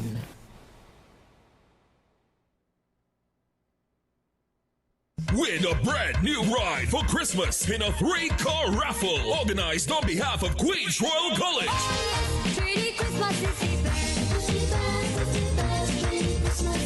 First prize is a luxurious, fully loaded Royal Ride Ford Ranger. Draw a date Saturday, December 20th at the school. Tickets only $100. All proceeds for the further uplifting of the school. Tickets available from teachers, parents, alumni, and of the school. Also at ICNTT.com. Bobby's Bar, Belmont. Better Homes, Front Street and Caroni. ADM Supermarket, Arima. Dobbs Hardware, Diggle Martin Main Road. ABC Windows and Doors, El Socorro. Freddy's Bakery, both St. James outlets. Mode Alive. Farmer Supermarket, Santa Cruz. Sonar Jewelers, Chaguanas, and Be Now. Island Hobbies, Wrightson Road. The Express, Minimart, Majuba Crossroads. Stacy Supermarket, Toco. Leo Rain Hardware, Tragrick Road. For more info, call the college at 622-1671 or the hotline at 491-1802. Queen's Royal College, Christmas 3-car raffle.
FanZone, your reliable, authentic supplier, has just gotten better. You can now visit our website www.fanzonett.com for your authentic wear and collectibles. The only place where you can use both your Visa debit and credit cards.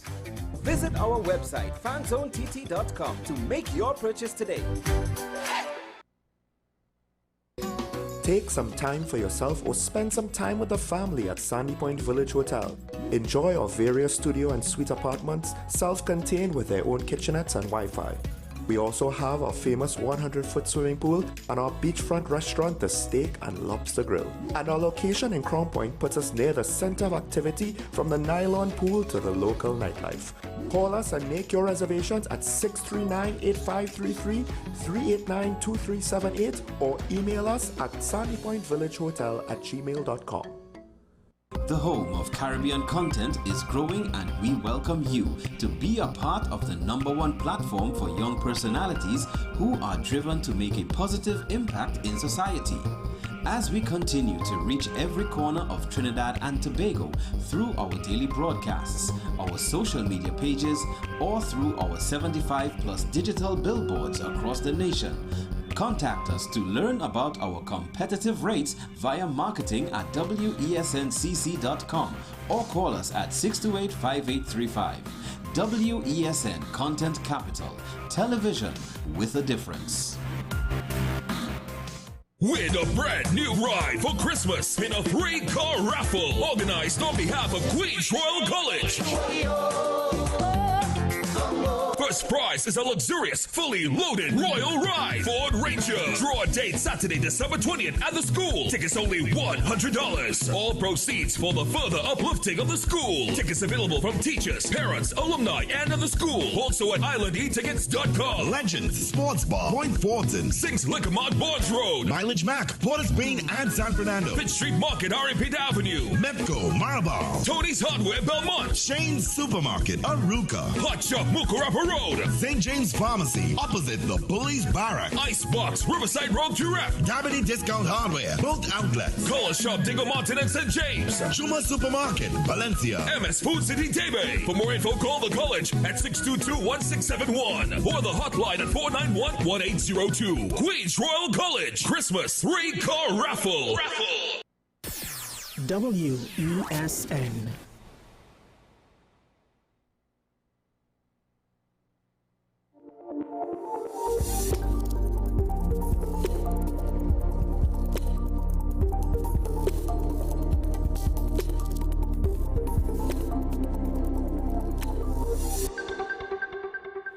This is 10 Questions. I'm Andy Johnson. Thanks for being with us here as always on WESN. Let's just tell you this. Credit unions play a crucial role in the economic landscape, particularly in Trinidad and Tobago. They contribute 5.6% of the country's GDP and are vital for mobilizing savings and providing affordable financial services. What is called key points are listed here. Economic growth. Credit unions are essential for economic growth, especially in regions facing challenges like rising unemployment and inflation. Member engagement. They focus on transforming societies by creating equitable wealth distribution opportunities. Strategic adaptation. Credit unions are really finding their success by prioritizing purpose over profit and adapting to the changing economic environment. Also, attracting young members. Strategies to engage with younger generations are crucial for long-term sustainability. That's one way. That is to tell you by introduction that there was a 3-day, I would say, discussion and information spree organized by the credit union movement in the country, November 12th, 13th, and 14th. Well, the 12th was the opening ceremony for the National Cooperative Conference, as they called it, and then on the 13th and 14th, there were these discussions at the college, the College for Labor and Cooperative Studies, Cipriani College. Let's tell you some of what the headline discussions were around. Key developments and lessons from the global cooperative movement, strengths and weaknesses of the cooperative sector, its challenges, potential, and opportunities, the role and function of the regulator, strengthening the cooperative ecosystem through intercooperative and subsidiary models, FIU policy and framework, flexibility for financial inclusion, women and youth, the role they can play in cooperatives, reimagining the cooperative model, its viability and strategic relevance in the national development, and the potential of cooperative movement in national development. And there were other matters for discussion over those 2 days at the Cipriani College. Well, to take a look back on what transpired in that period, Mr. Brian Moore, one of the live wires in the existing leadership hierarchy of the cooperative credit union movement in the country, he's agreed to talk with us about that. Brian, good to have you once again. Hi, good morning, and thank you, Andy. All right, I want to start by asking, well, you know, of course, I had the honor and the privilege to be the moderator for those discussions over those 2 days last week. One of the things that struck me, and I think it struck everybody, was the turnout. It wasn't what one would have been expecting after looking at some of the things I just read out here.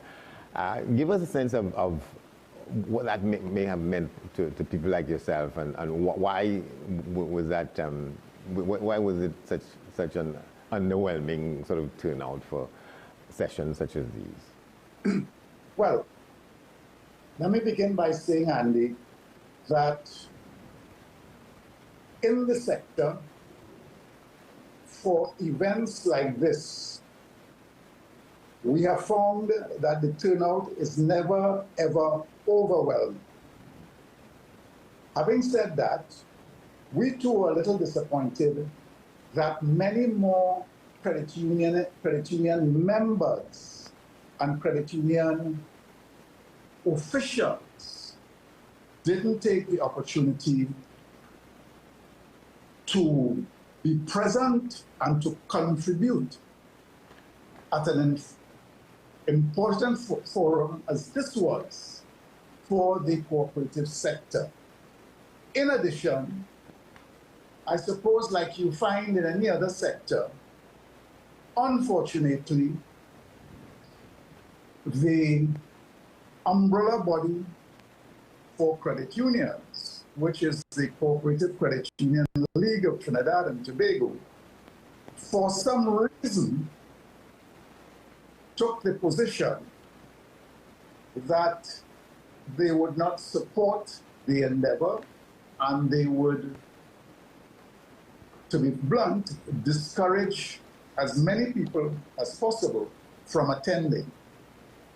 Now, those who did attend, notwithstanding that, and saw and were able to benefit from the contents of the conference I think we'll now go back to that umbrella body and seek to make some changes. But notwithstanding the attendance, I think the conference achieved most of its objectives. Objectives such as reviewing the economic and social landscape within which the cooperative sector must now operate. That's one. Reviewing the state of cooperative organization in the country so that we see where the challenges are within the movement and perhaps indicate or discuss how we are going to meet those challenges in a national economy, perhaps a regional economy that is becoming more and more uncertain. So all in all, Andy, I think coming out of the conference, we have the information, we have outlined a framework, and it is now up to us to begin to put in place a plan of action in keeping with what came out of the conference. Yeah, I don't want to appear to be too negative and so on, but the sense that one got from just hearing some of the discussions that were taking place outside of the conference room and so on, that there is a kind of animosity, if you like, by people in some quarters in the economy, in the society, about credit unions and what their role and function ought to be, properly speaking. That I remember, well, I've tried to have him on as somebody who probably is the longest serving credit union member in the country, Mr. William Guadalupe. He was using this term in some of the discussions. I'll go over some of the headings for some of the discussions in a bit, but he was making the point, I think there's a crucial point about the issue of the fact that credit unions are what you call it, a socialistic kind of organization, and some people are afraid of that, and that there have been the developments among different kinds of credit unions to want to make a distinction on that issue, because the term socialism and socialisticness, if there's such a term, doesn't sit well with a lot of people. Well, Mr. Guadalupe describes it as he sees it when he uses the term socialist. But I'll tell you something, a rose by any other name smells just as sweet. What are cooperatives? Cooperatives are entities formed by people with similar needs and similar interests, pooling their meager resources together in the interest of each other. That is what a cooperative is. Not for profit, not for charity, but for service. And I suppose some of us may describe that as a socialist kind of ideal. But like I say, a rose by any other name smells just as sweet. Cooperatives are simply people helping themselves. And Andy, when you look at the social and economic landscape in Trinidad and Tobago, you have no choice but come to the conclusion that as we go forward, ordinary working people will more and more have to stand on their own feet and depend on the institutions they create, like cooperatives and cooperatives, including credit unions, to satisfy their social and economic needs. Governments have no time with you now, and if even they were so inclined, they don't have the wherewithal. Look at what is happening on the economic front in Trinidad and Tobago now. People are losing their jobs left, right, and center. Most of these people, or a lot of these people, were employed by the state. The state can no longer afford or may no longer be interested in having them on their payroll. These people will have to depend on themselves and the institutions that they will fashion to continue to live and survive.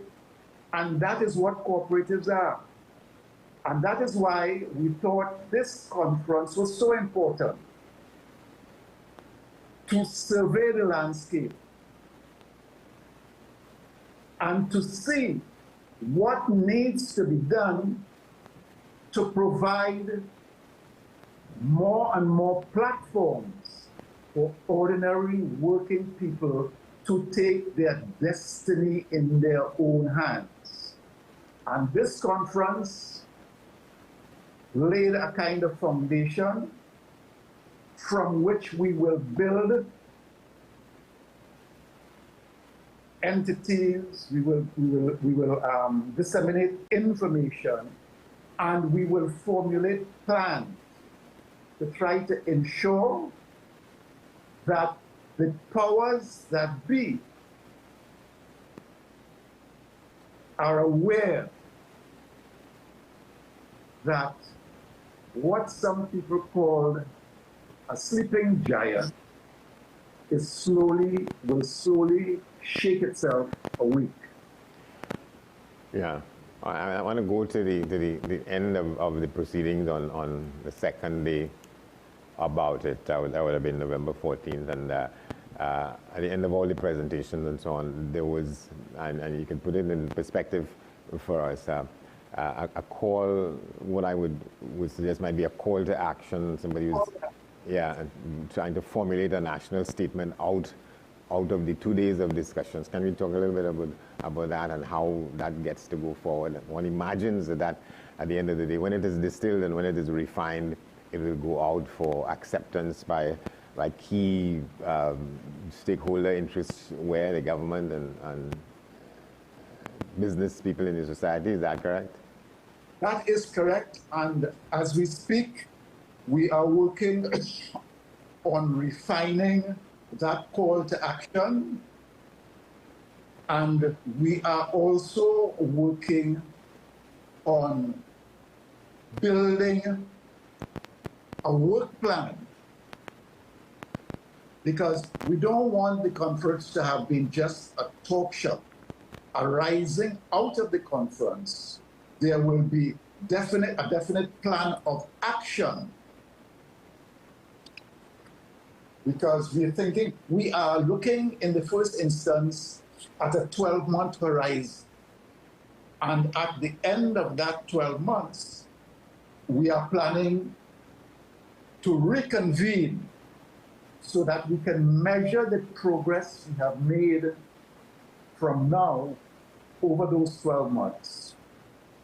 One of the more important planks of this call to action will be the modernization of cooperative policy and governance systems. Notwithstanding the many efforts of the sector to encourage successive governments to enunciate a national cooperative policy, which will guide not only the development of appropriate legislation, but will also enable, when the government is doing its national economic planning, to include the potential of the sector in that economic planning. We still don't have a national policy on cooperatives, and we will be making every effort, and we will be annoying every entity, including the government, in our quest for that national policy on cooperatives. The sector cannot bloom, and the country will not enjoy the benefit of having the cooperative sector included when we are doing national economic planning for Trinidad and Tobago. So that is one of the plans. Yeah.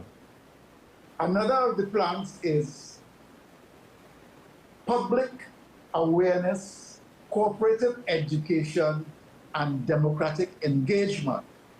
I think one of the deficiencies that the movement has not altogether corrected is that there is still a large part of the population that is not aware of the potential of cooperatives, how cooperatives operate, and so on.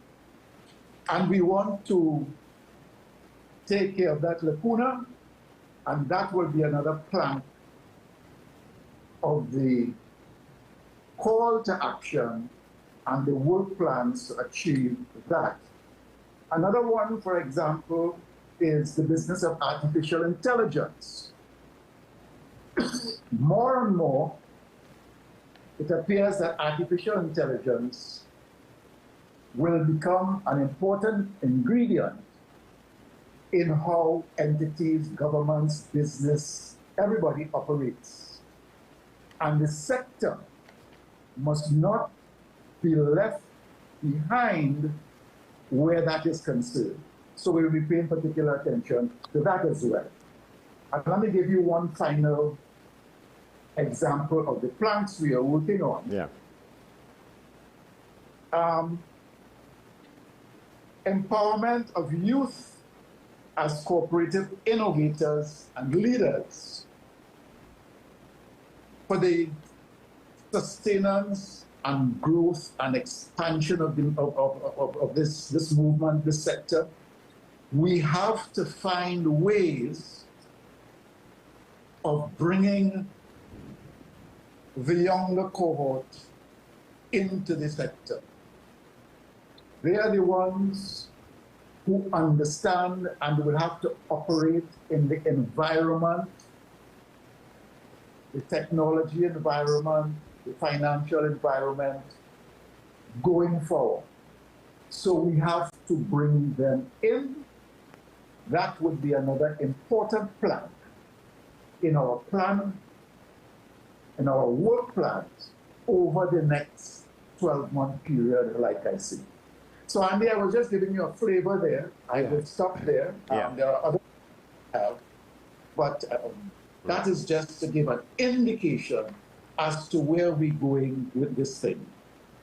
Yeah, because you know, there was in fact a presentation on AI and what is called its applicability to cooperatives, and one suspects that targets younger members, potential members. In a lot of cases, there's sort of that lament that there are not enough younger people in credit unions as members. Yeah, and that is true. If you were to make a check, you will find at least 50% of the membership of cooperatives, including credit unions in the sector, would be over 50.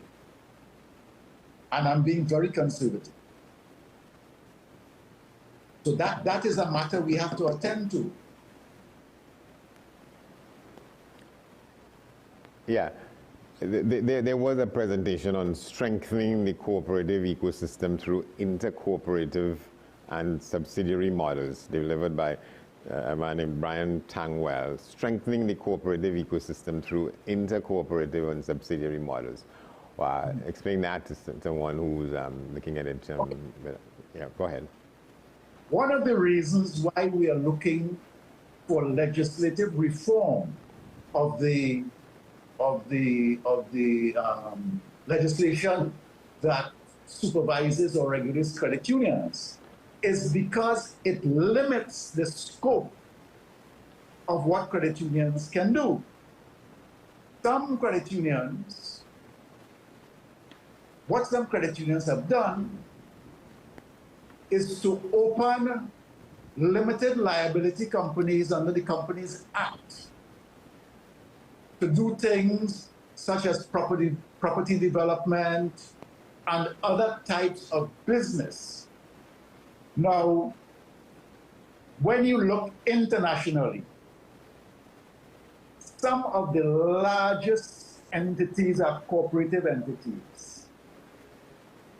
In Spain, for example, there are cooperatives that control billions of dollars. Most of us will be familiar with dairy products from New Zealand. That manufacturing outfit is a cooperative. So while we in this part of the world, we in this country, are facing limitations on the range of business activity in which we can engage, others over the world are using cooperatives and engaging in really big business and making significant contributions to the GDP of their countries. And we are saying that in Trinidad and Tobago, cooperatives must not be limited with respect to what kind of business they can pursue. So like I say, some of the larger credit unions have set up subsidiaries to do the business that could not be carried out under the umbrella of their credit union name. So that issue that you pointed to really is to focus attention not only on legislative reform, but to focus attention on the breadth of business enterprise that cooperatives can get into and the various vehicles under which they can do that business, including the formation of subsidiaries. Yeah, because go ahead. No, you go ahead, Andy. Yeah, because I was saying that you know the tenor, if one wants to use that term, of some of the presentations was very noteworthy. On the point that you're making there about national development, that was the title of the position of the paper presented by Dr. Ralph Henry, the potential of the cooperative movement in national development. And there was a lot of discussion on the floor and off of the floor about the extent to which the credit union movement is not as centrally involved in aspects of the country's national development as it should be, and action has to be taken there, focus has to be placed there to a greater extent. Correct? Yeah. Yes. And you know, if I may, Andy. Go ahead. I mentioned earlier on that we don't have a national cooperative policy. One of the things we have to do is to try again to make the government aware of the potential to contribute to national economic development that cooperatives have. I must hark back on saying that government after government seem to be blind and deaf to this potential. I remember in the time in the 70s, after the Black Power Rising and so on, and the government at the time set up what is called the People's Sector, out of which came the UTC and a lot of other progressive things. There used to be ministries of cooperatives, whether they were joint with something else. So I could remember offhand the Ministry of Labor and Cooperatives, the Ministry of so and cooperatives. Of late, over the past, I would say, decade, 2 decades, governments have so ignored the sector that they don't even name cooperatives in a ministry. Right? We are now under the Ministry of Labor and whatever else. No mention of cooperatives. I am sure the average citizen on the street did not know where cooperatives fell in the last administration and will not know where they fall in this administration. We have to correct that. And we have a couple of minutes left. Just talk a little bit about what might be the plan to approach it, because again, Dr. Henry made a comparison with us and Jamaica, and he was saying, or at least my understanding of it, was that on some of those lines, Jamaica has become way ahead of us in terms of matters having to do with social and economic development and involvement by the people, in essence, yeah? Well, Jamaica, yes, Jamaica is far ahead, but not only Jamaica. I feel, I will say boldly, that most of our brothers and sisters in CARICOM are way ahead in cooperative operation and interaction with their national economies than we are here in Trinidad and Tobago. We are at the back of the class. So we have a lot of work to do. And this conference was has to be taken as a restarting point, as it were. Yes, and you are so correct, Andy, because I don't know if you'll recall, over the past how many years we have had consultations. I remember when Jennifer Batiste was the Minister of Labor, we had consultations all over Trinidad, in Tobago. We came up with a draft policy and so on, and nothing happened. Nothing happened, right? So this is a re-engagement of the efforts. This is a survey of the scene. This is a calculation of challenges and potential. And on the basis of this information and on the basis of this consultation, we will engage in a plan of action. Like I said, we give ourselves a 12-month horizon, at which time we will reconvene to examine the progress we made, and where progress was not made, why not, and what we have to do about it. We are going to be very vocal and vociferous, because the ordinary working man and woman is going to become under increasing pressure simply to survive. And you can't look to the government. And you can't look to the private sector. The only place you can look is to yourself and the organizations and institutions we set up in our own interest. And that is the motivation for this thing. Well, we're gonna have to leave it there. We will take an adjournment on the point, and we will continue to look at that issue moving ahead from that discussion given some of those sentiments that were expressed. Brian Moore, thank you very much. This has been 10 Questions. I'm Andy Johnson. Thanks for watching. We'll see you next time.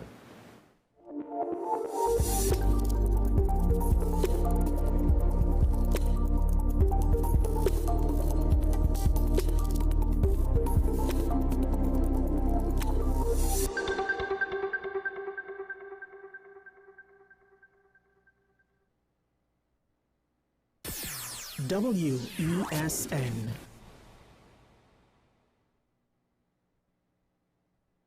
Win a brand new ride for Christmas in a free car raffle organized on behalf of Queens Royal College.